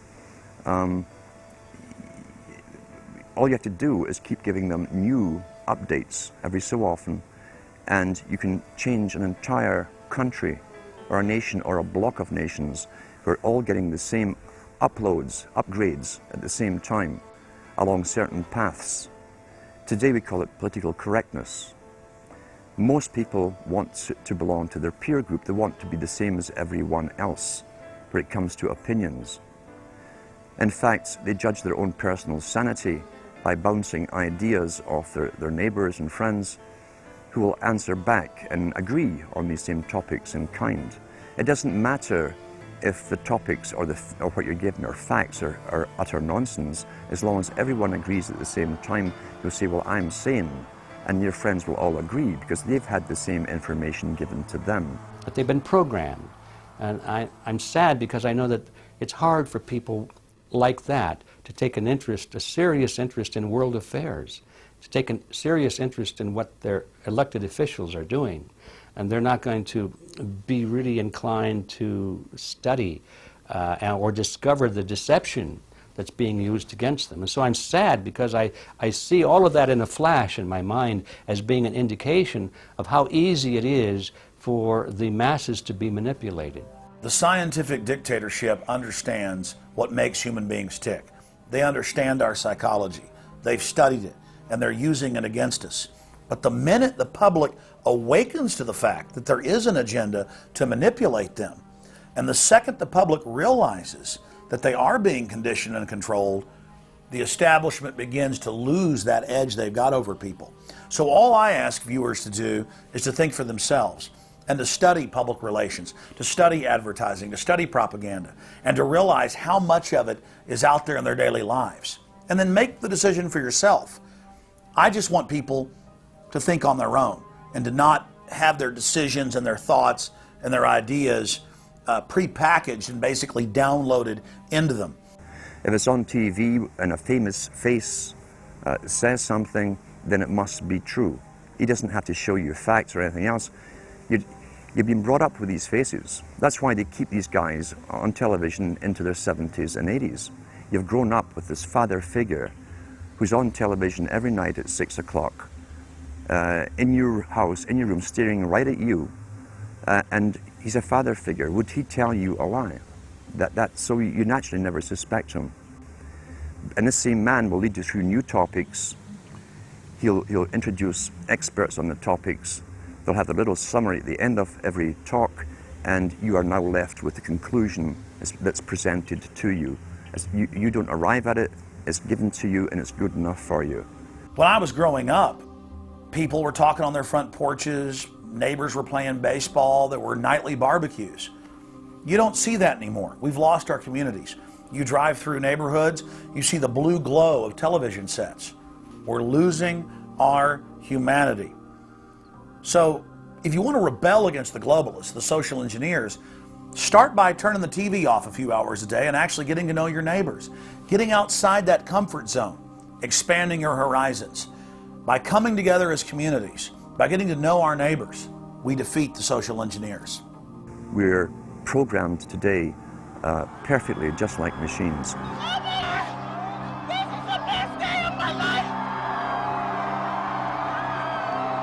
We tie this in with the Brzezinski. Brzezinski said in 2 Ages, now this guy was way up with the NSA. He's a master geopolitician. He admits he works in 20, 50-year periods to do with geopolitics in other countries. But he said himself, the public will shortly be unable to think or reason for themselves. He was meaning by the form of information that was given to them, the type, the formulas that were in use then in the 1970s.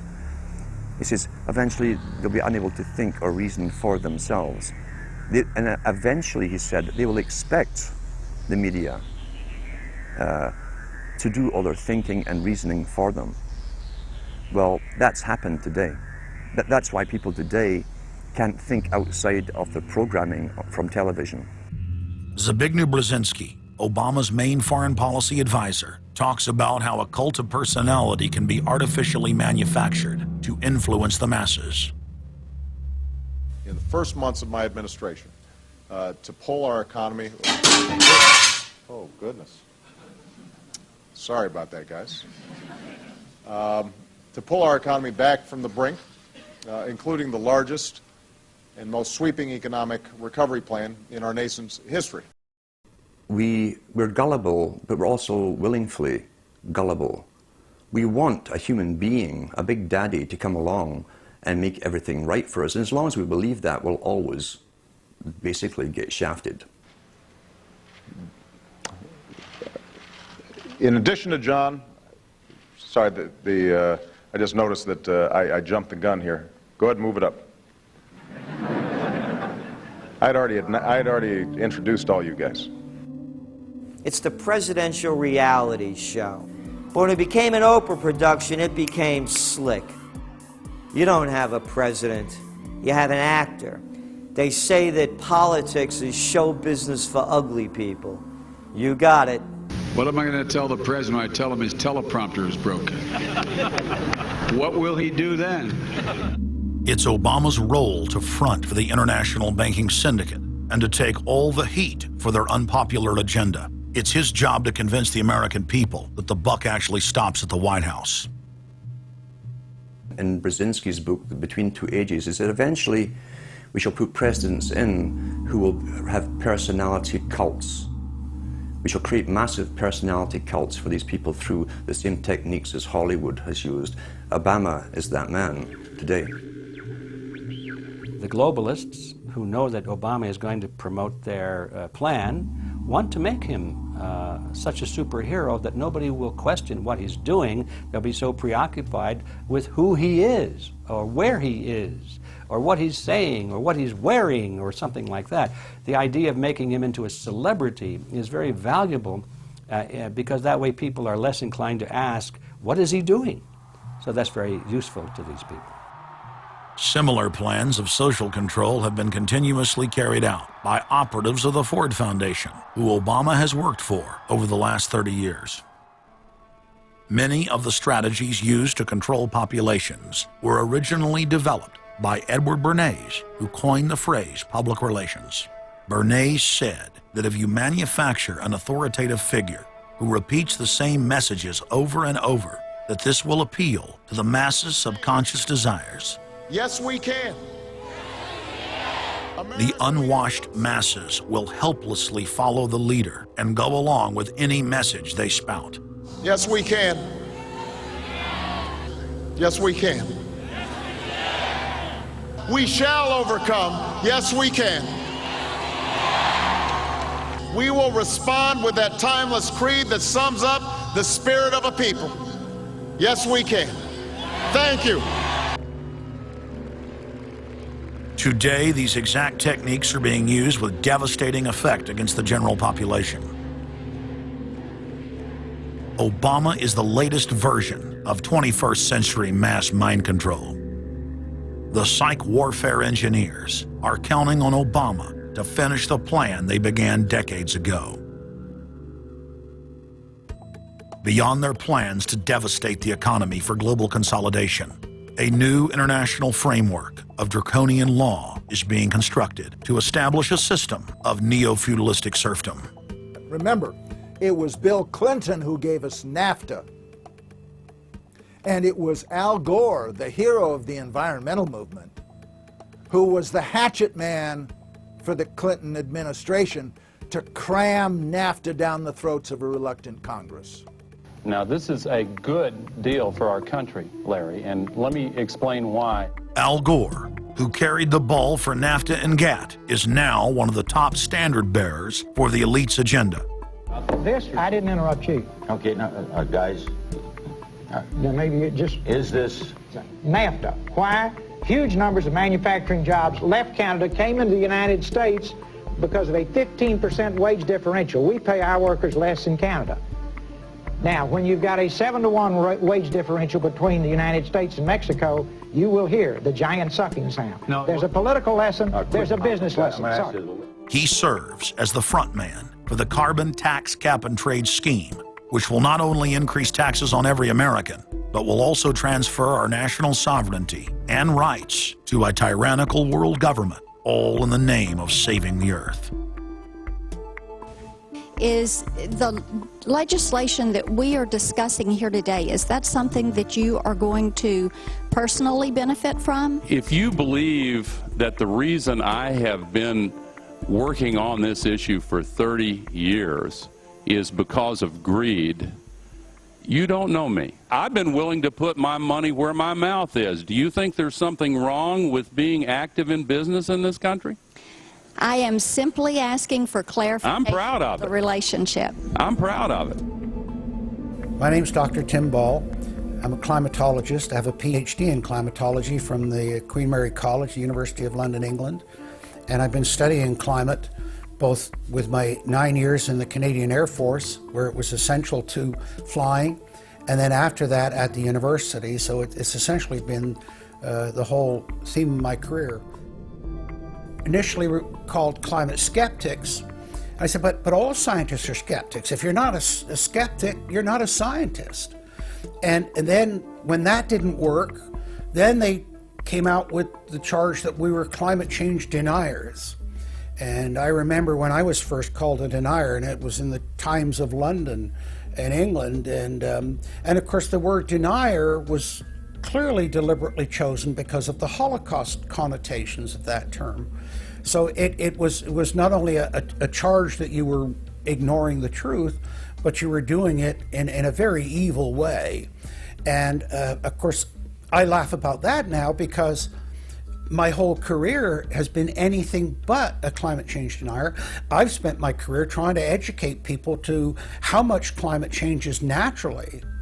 So I'm anything but a denier, but of course that is part of the politics. Under the Nazis, there was something called race science. They had a lunatic theory of eugenics, the Aryan heritage, and all the rest of this. Absolute crackpot pseudoscience. There was no empirical measure or empirical test for the validity of those theories. They simply asserted them, and if you were a professor who stood up to them, then the Gestapo would come and take you away. We are perilously close to such a situation right now. Any academic, any other figure standing up to say the global warming theory of Al Gore is a piece of crackpot nonsense is in danger. You'd be fired from a government job, and in many universities, your job would be in danger. And of course, it's also part of what's called ad hominem, that if you can't defeat the person's argument rationally, you start attacking the person. And we see that with these terms, and we see with Al Gore calling them flat earthers. Congressman, you began by denying that there is a consensus on the science. there is a consensus on the science. Well, you mustn't have been listening to our testimony that we've had for the last few days with dozens of experts that have come in who have given completely different views. Well, there so I would encourage you to go back and look at the testimony this committee's heard. There are people who still believe that the moon landing was staged on a movie lot in Arizona. And neither of us are one of those, and I know you like giving those cute anecdotes. This is not a cutesy issue. We're talking about something that can export millions of jobs out of our economy, out of our country. Richard Lindzen, an MIT professor of atmospheric physics, said it many years ago when he said the consensus was reached before the research had even begun. And then scientists like myself that stood up and said, hold on a minute, I got problems with it. Oh, paid by the oil companies, don't trust that guy. What the international scientific community is saying is correct. There is no legitimate basis for denying it. Now, you hear the consensus argument. Well, the majority of scientists. What they're always talking about is, and originally the IPCC was about 3,600 scientists, it's now down to 2,500. That's the people they're talking about. But when you look at it, most of them are bureaucrats. They're not scientists at all. And very, very few of them are actual climate experts. Now, the consequences of that, and whether that's because of man-made CO2, I think are debatable. If CO2 is not causing the climate change, what is? What are the major driving factors? And so they're essentially the ones that are left out by the Intergovernmental Panel on Climate Change. It's unbelievable to me that they can come out and ignore the sun. I mean, everybody knows the sun goes in, it gets cool. You notice that, right? You have an eclipse, the temperature drops, and the birds start to get excited and so on. And when you look at the seasonal changes with the sun, how you can suggest that the sun is not a factor is really quite remarkable. Giving us false scientific information is not going to clean up our environment. Speaking with a lot of promises and innuendo is not going to help clean up our environment. The globalists have co-opted the environmental movement. There are a lot of real environmental problems we face, like genetic engineering, where they're splicing plants, animals, insects, you name it. Toxic waste dumping in the ocean. No one wants to breathe bad air or drink toxic water. But the global carbon tax has nothing to do with that. It's a tax literally on breathing. Go out on the street or talk to your friends, your neighbors. Ask them, hey, should we ban dihydrogen monoxide? It's bad for the environment. The average person will sign your petition calling for the banning of water. That's right. Dihydrogen monoxide is water. It's the same thing with table salt, sodium chloride. And that's exactly what the establishment is doing with carbon dioxide. Ooh, dioxide. It has this scary sounding name. But the truth is, it's one of the 4 elements of life on this planet. Oxygen, carbon dioxide, water, and sunlight. And if the establishment can tax and list as a toxic waste one of those basic 4 building blocks of life, carbon dioxide, they can regulate and control every facet of our lives and shut down any businesses that aren't part of their New World Order. The idea that carbon is a pollutant is essentially a way of saying that humanity is a disease or a cancer that ought to be wiped out. Genocide. People have argued in this environmental coterie around Obama, around Holdren, the theoretician of de-development, who is now the science advisor of the White House, really the anti-science advisor. They've argued that babies are carbon monsters, carbon machines, and that every time you breathe out carbon dioxide, you're part of the pollution of the planet. This is an absolutely anti-human doctrine. They use the environmental movement to promote their real agenda, which is globalization and federalization and power. The advisor to Gordon Brown wants to exterminate 1/2 of the population of the British Isles. Now that's something Hitler might have tried to do, or Stalin. They didn't succeed. Will Gordon Brown do it? You can read this in the statements of these lunatics, radical environmentalists fanatical Malthusians, tree huggers, whatever you want to call them. This is an ideology of genocide which can be documented exhaustively, ad nauseum, out of their own statements.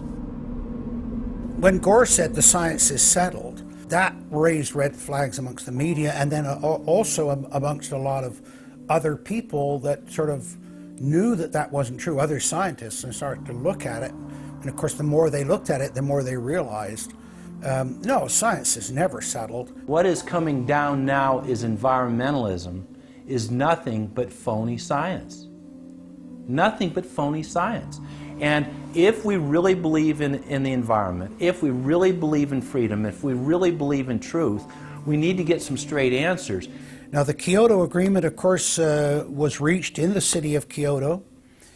And what was interesting was several things came out of that, but the first thing was that not all countries had to participate in Kyoto, but not all had to take action. Only the developed nations were required to reduce their level of CO2. The developing nations were excluded.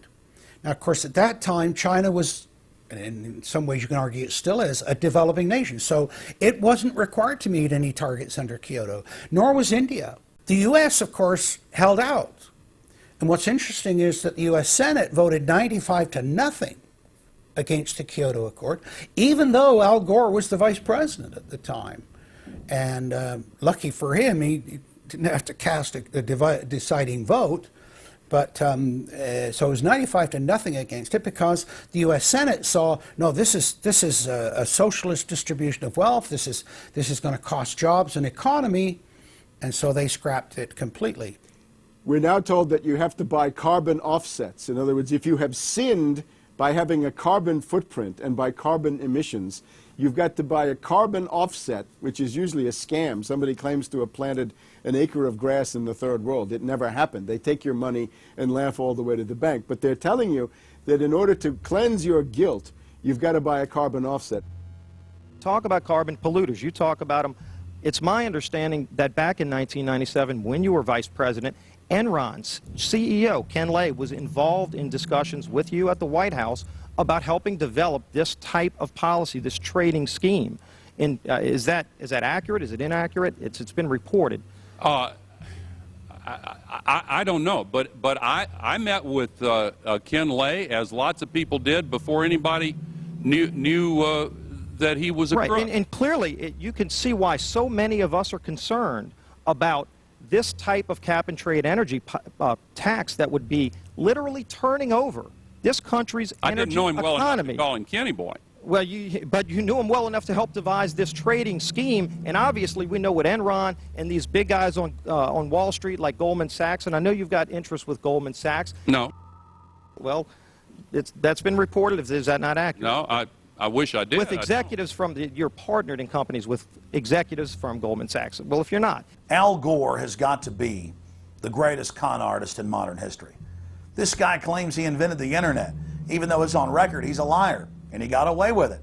He was the pitch man that successfully sold, as vice president, NAFTA and GATT. That's lowered the standard of living in the United States and Mexico and almost completely deindustrialized our country. Now he's saying you should pay him and his private company, set up by Enron, a carbon tax on breathing. Look, if you want to buy Al Gore's propaganda, go ahead. But before you do that, you should at least look into the claims he's making. There was a meeting in the White House in 1998 between Al Gore and Bill Clinton, Ken Lay, and Lord Brown. Okay, well, who were these people? Well, we know the president, the vice president. Ken Lay, of course, was the president of Enron. And Enron was a major, major player in the carbon credit, carbon trading. And in fact, stood to make an enormous amount of money out of it. And so it was part of I think, part of the collapse of Enron. And Lord Brown, of course, was the head of the largest oil company in the world.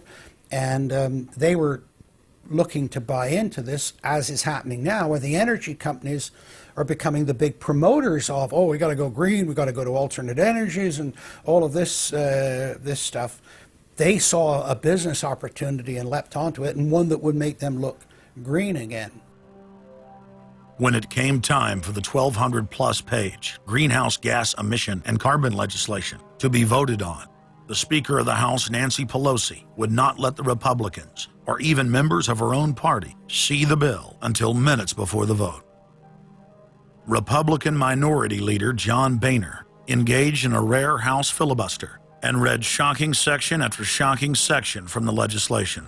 Now, I really hate to do this, but when you file a 300-page amendment at 3:09 a.m., the American people have a right to know what's in this bill and have a right to know what we're voting on.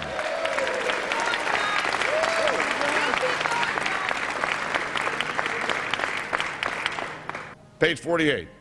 Each building code enforcement department receiving a grant under subsection A shall impanel a code administration and enforcement team consisting of at least one full-time building code enforcement officer, a city planner, and a health planner or similar officer.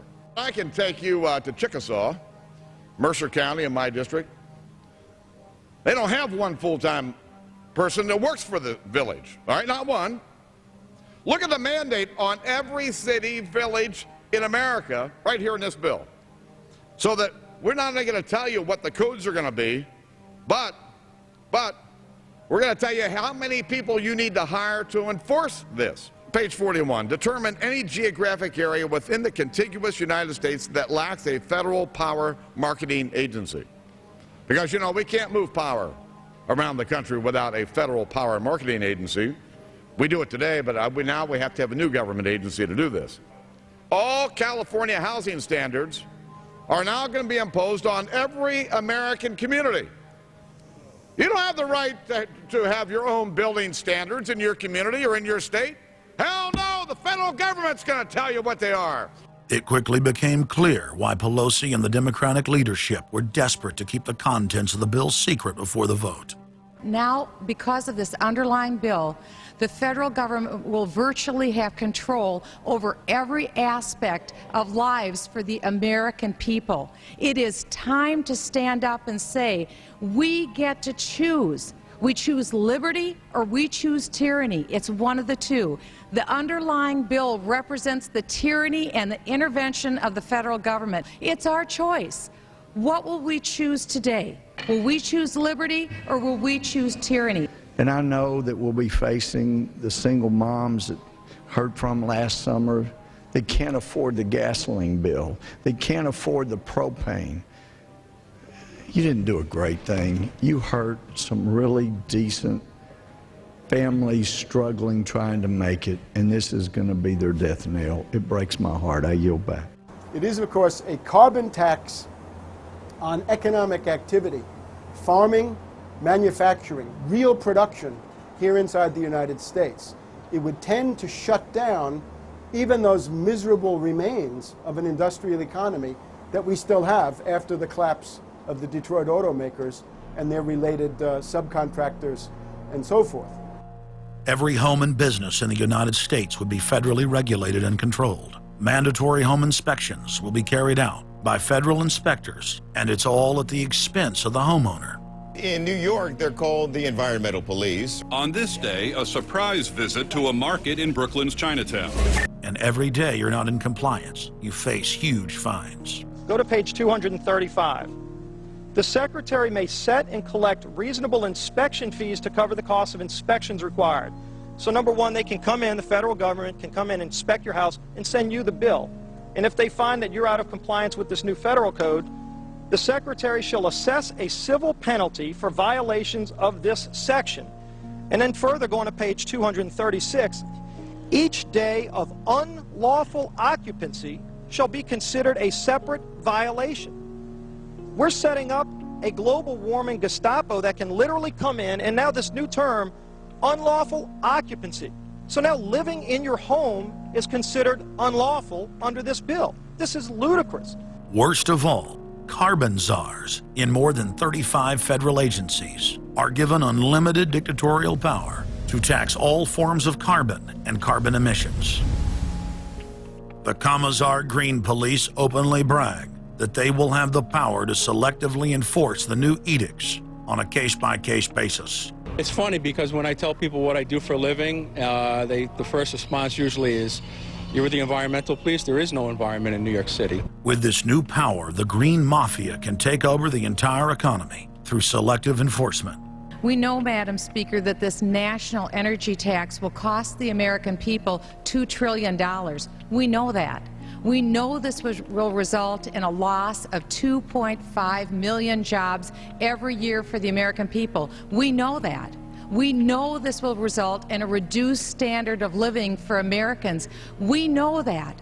What is the point and what's the benefit? The same central banks that have stolen more than $50 trillion from national treasuries across the planet are now creating a new derivatives fraud through the cap-and-trade carbon tax system that dwarfs their previous Ponzi schemes. We've just watched a financial meltdown in this country, the likes of which hasn't been seen in some time. Now, if people like credit default swaps, they're really going to like the carbon swaps that are going to occur and the carbon future swaps.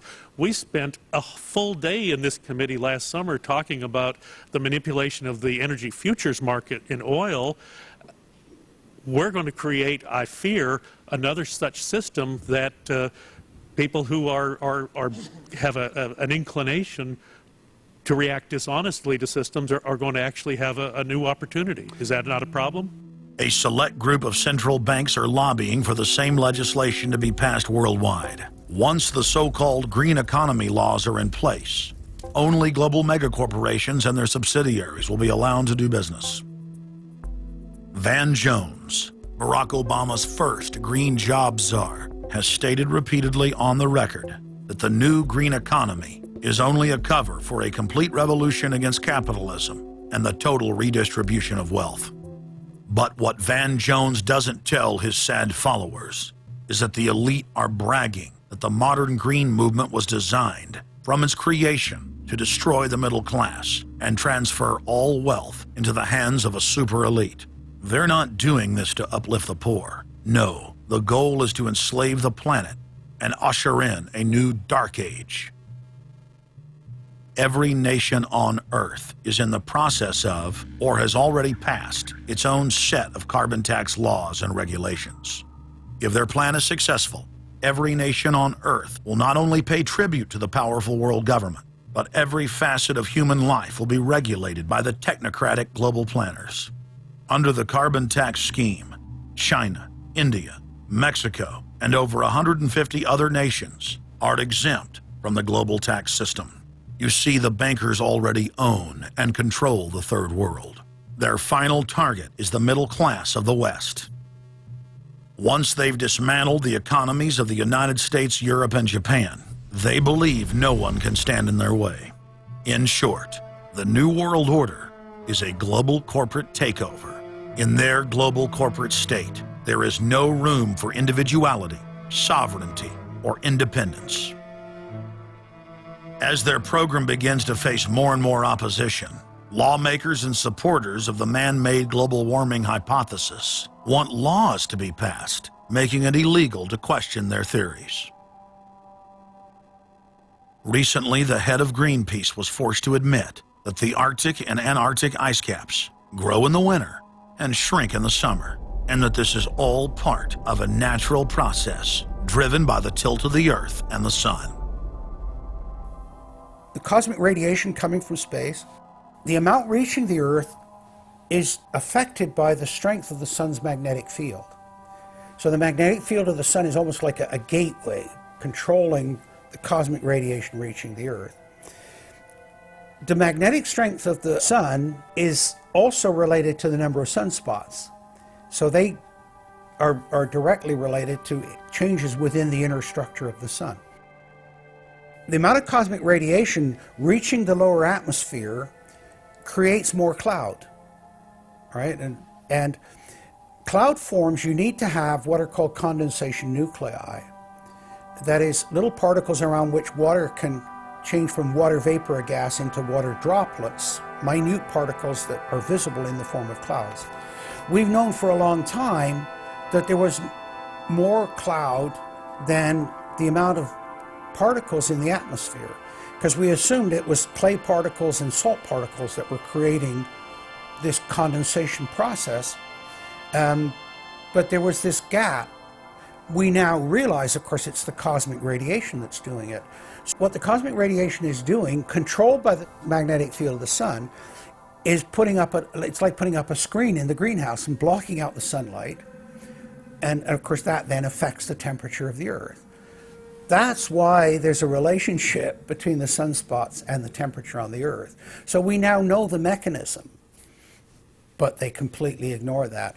More than 31,000 scientists from across the United States, including more than 9,000 PhDs, from the fields of climatology, atmospheric science, earth science, and hydrology, signed a petition rejecting man-made global warming as a scientific fraud.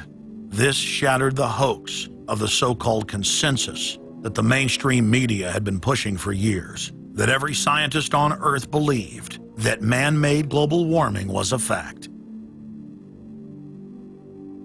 If the people are able to block their carbon tax takeover, the elite's agenda to establish a planetary world government will collapse. To force their unpopular agenda upon the planet, the controllers are racing to complete the construction of their police state control grid, borrowing from tactics used in the past by communist, fascist, and other totalitarian regimes. Every form of classical textbook tyranny is now being implemented in the West. In the United States, the central government is federalizing local police. State and local officers are in a great position to collect important information on terrorists and their allies, and the Terrorist Screening Center stands ready to help you. This video, produced by Homeland Security, is required viewing for all departments in the U.S. And with the teamwork of local, state, and federal law enforcement, we have an excellent opportunity to see the picture and solve the puzzle before these terrorists can strike again. State, county, and city police now take their marching orders directly from DHS and FEMA. The videos and training manuals turn peace officers, once guardians of the Republic, into secret police. See way down there? There's a woman taking photos of the dam. Someone called 911 and reported a suspicious person. As you guessed, she's going to be a Category 3 hit. And since it's very important that we don't let her know that we know, both the dispatcher and the officer need to make sure she doesn't hear the radio traffic. Stand by. If I could ask you to wait right here, please. Sure. Everyday items and activities are listed as proof that you are sympathizing with shadowy boogeymen of terror. Of course, he's going to keep his eyes open for anything interesting or unusual in the car. That would include cameras, binoculars, video equipment, GPS, maybe things like sleeping bags that suggest they're living out of the car. From their inception, Homeland Security and Northcom were set up to dominate the people and the states, not to fight the CIA-created Al-Qaeda. Patriotic members of the military and law enforcement, at great risk to their lives and careers, have sent this filmmaker federally and internationally produced law enforcement manuals, textbooks, documents, and videos. The MIAC report, distributed to Missouri law enforcement, lists gun owners, libertarians, constitutionalists as potential terrorists. The federally written document went on to list Ron Paul, Bob Barr, and American flag bumper stickers as dangerous paraphernalia linked to white supremacists. Even before 9/11, FEMA was quietly indoctrinating local police to have a hatred of the Founding Fathers and everything our constitutional republic stands for. Who was the first terrorist organization in the United States? Who? Founding Fathers. Founding Fathers. You mean Thomas Jefferson? Oh, yeah. You mean George Washington? Oh, yeah. Paul Revere? Yeah. These guys right here, let me ask you something. Did they try to scare people? Oh, yeah. They tried to intimidate the British. Did they use acts of violence? Your founding fathers, my founding fathers, were involved in acts of terrorism against British officials because they systematically had British officials assassinated. In the old Soviet Union, Nazi Germany, and Maoist China, the police's main job was not fighting crime. In totalitarian forms of government, the police are political enforcers. or commissars as they were known in Russia. It's their job to spy on the public and to intimidate the exercise of free speech. Once a climate of fear has been achieved, the public begins to self-censor, to shut down. Once the people have been intimidated to withdraw from the field of intellectual battle, the tyrants have a free hand to expand their oppression and looting of the helpless serfs. The average man and woman is in a trance. They get home from work, they don't even talk to their children. They turn the television on, and they let those corporate messages set the agenda in their lives. If we want a revolution against these social engineers and the scientific dictatorship, we have to start getting back to basics, having barbecues, knowing our neighbors, loving our husbands and wives, spending time with our children, and getting back to real human culture. This false corporate culture has been superimposed over our daily lives. The public is literally under a trance. We have to somehow reach out to them and break them out of this trance. And as the globalists destroy our standard of living and bring in their police state, a lot of people are beginning to wake up and realize that what they've been told all their lives was a lie. But it's essential that we, the people, are there to reach out to our fellow Americans and our fellow human beings and show them the truth. But the scientific dictatorship needs more than just a secret police network to carry out their plan. Citizen spies at every level of society have been recruited to keep their eyes and ears focused on everything their neighbors and co-workers are doing and saying. More than 50,000 private sector executives have been recruited by FEMA to secretly serve as deputy FBI informants under the InfraGard program. Now there are more than 75,000 preachers serving FEMA in the clergy response teams. Internal FEMA documents reveal that the majority of America's pastors now serve as agents of the shadow government. They are even instructed on how and what to preach. And as KSLA News 12 Jeff Farrell discovered, the clergy would help the government with potentially their biggest problem, us. From my cold, dead hands. Charlton Heston's famous declaration captures a truly American value, the overarching desire to protect our freedoms. But gun confiscation is exactly what happened during the state of emergency following Hurricane Katrina in New Orleans. U.S. troops also arrived, something far easier to do even now thanks to last year's elimination of the 1878 Posse Comitatus Act. That forbid U.S. troops from policing on American soil. If martial law were enacted here at home, public fears and quelling dissent would be critical. And that's exactly what the Clergy Response Team, as it's called, helped accomplish in New Orleans. Jeff, the primary thing that we say to anybody is let's cooperate and get this thing over with, and then we'll settle the differences once the crisis is over. Such clergy response teams would walk a tightrope between the needs of the government versus the wishes of the public. In a lot of cases, these clergy would already be known in the neighborhoods in which they're helping to defuse that situation. For the clergy, one of the biggest tools that they will have in helping calm the public down or obey the law is the Bible itself, specifically Romans 13. Because the government is established by the Lord, you know, and that's what we believe in the Christian faith. That's what's stated in the Scripture. They prepare their flocks like sheep to the slaughter for gun confiscation, forced inoculation, and they tell them that it is a blessing to have their families broken up and put into FEMA camps.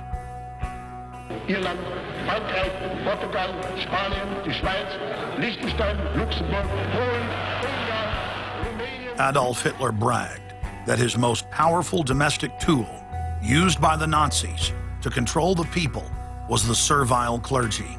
And his favorite Bible verse was Romans 13, render unto Caesar. Either you are with us or you are with the terrorists.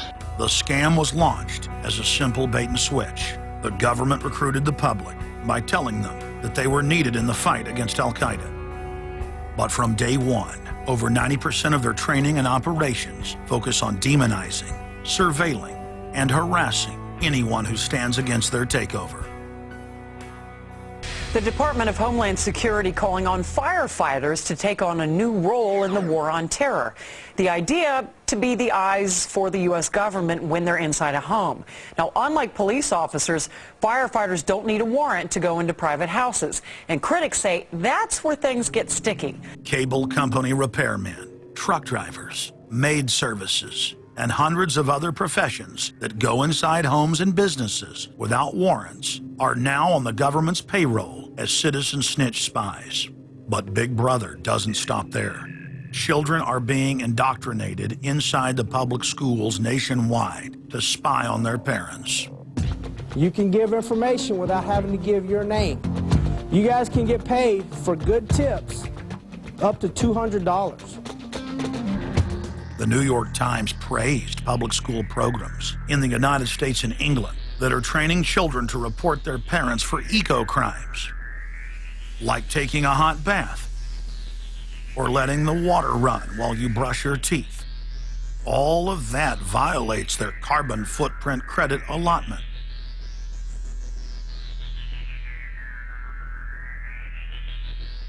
Check it out, check it out.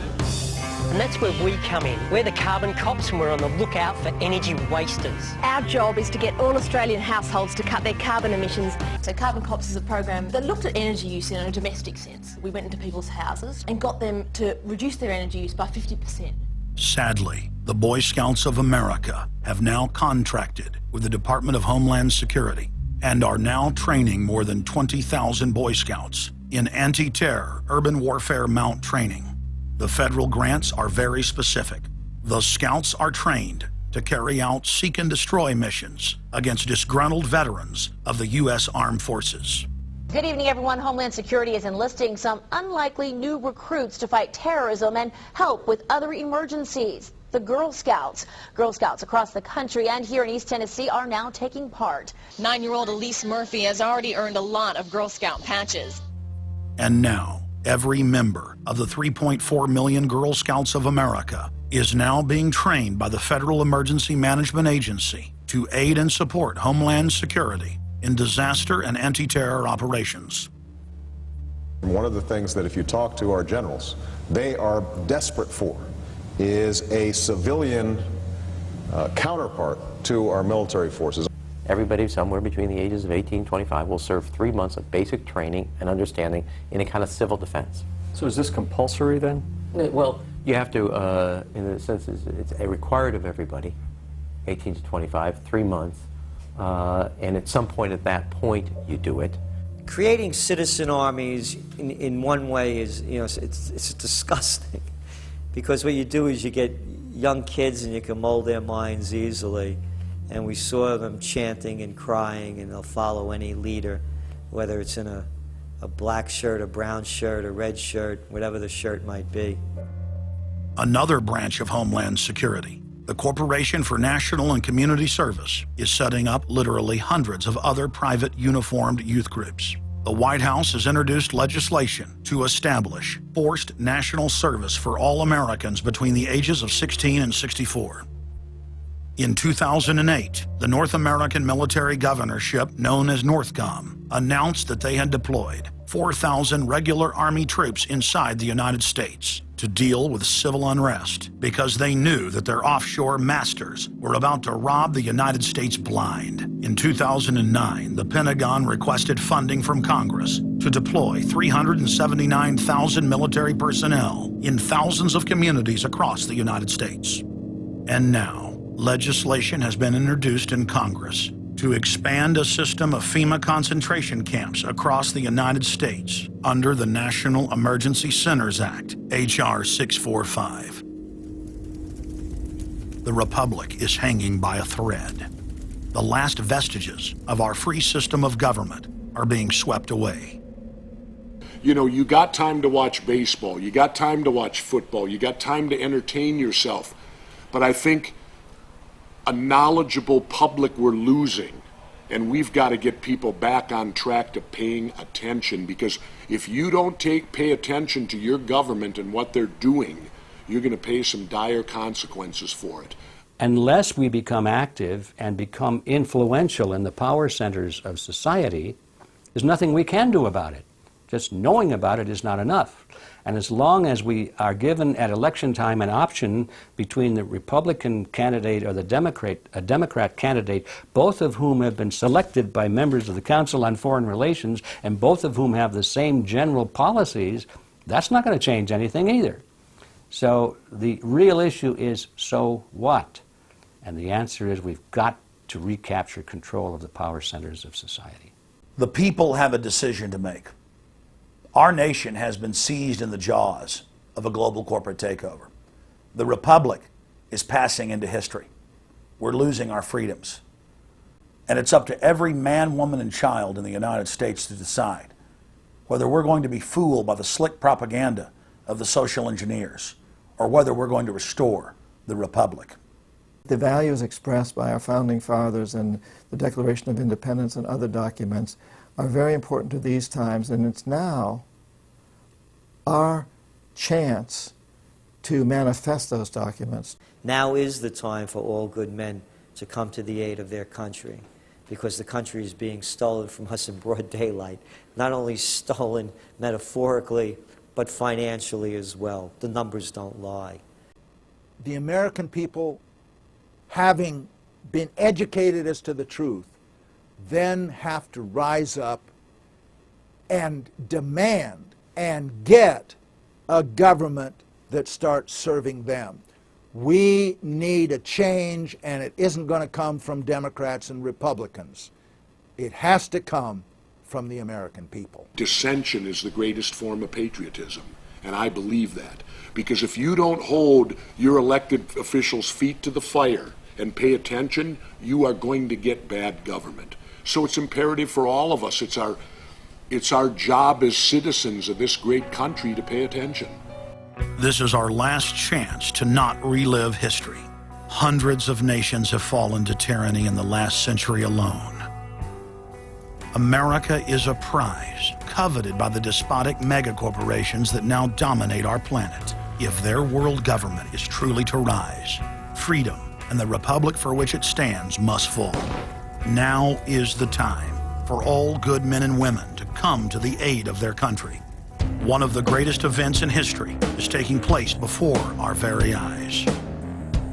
For many generations into the future, our progeny will look back on this time as either a place where humanity rose to the challenge and made a stand against the forces of darkness, or as a time when the planet fell into the grip of a merciless high-tech tyranny.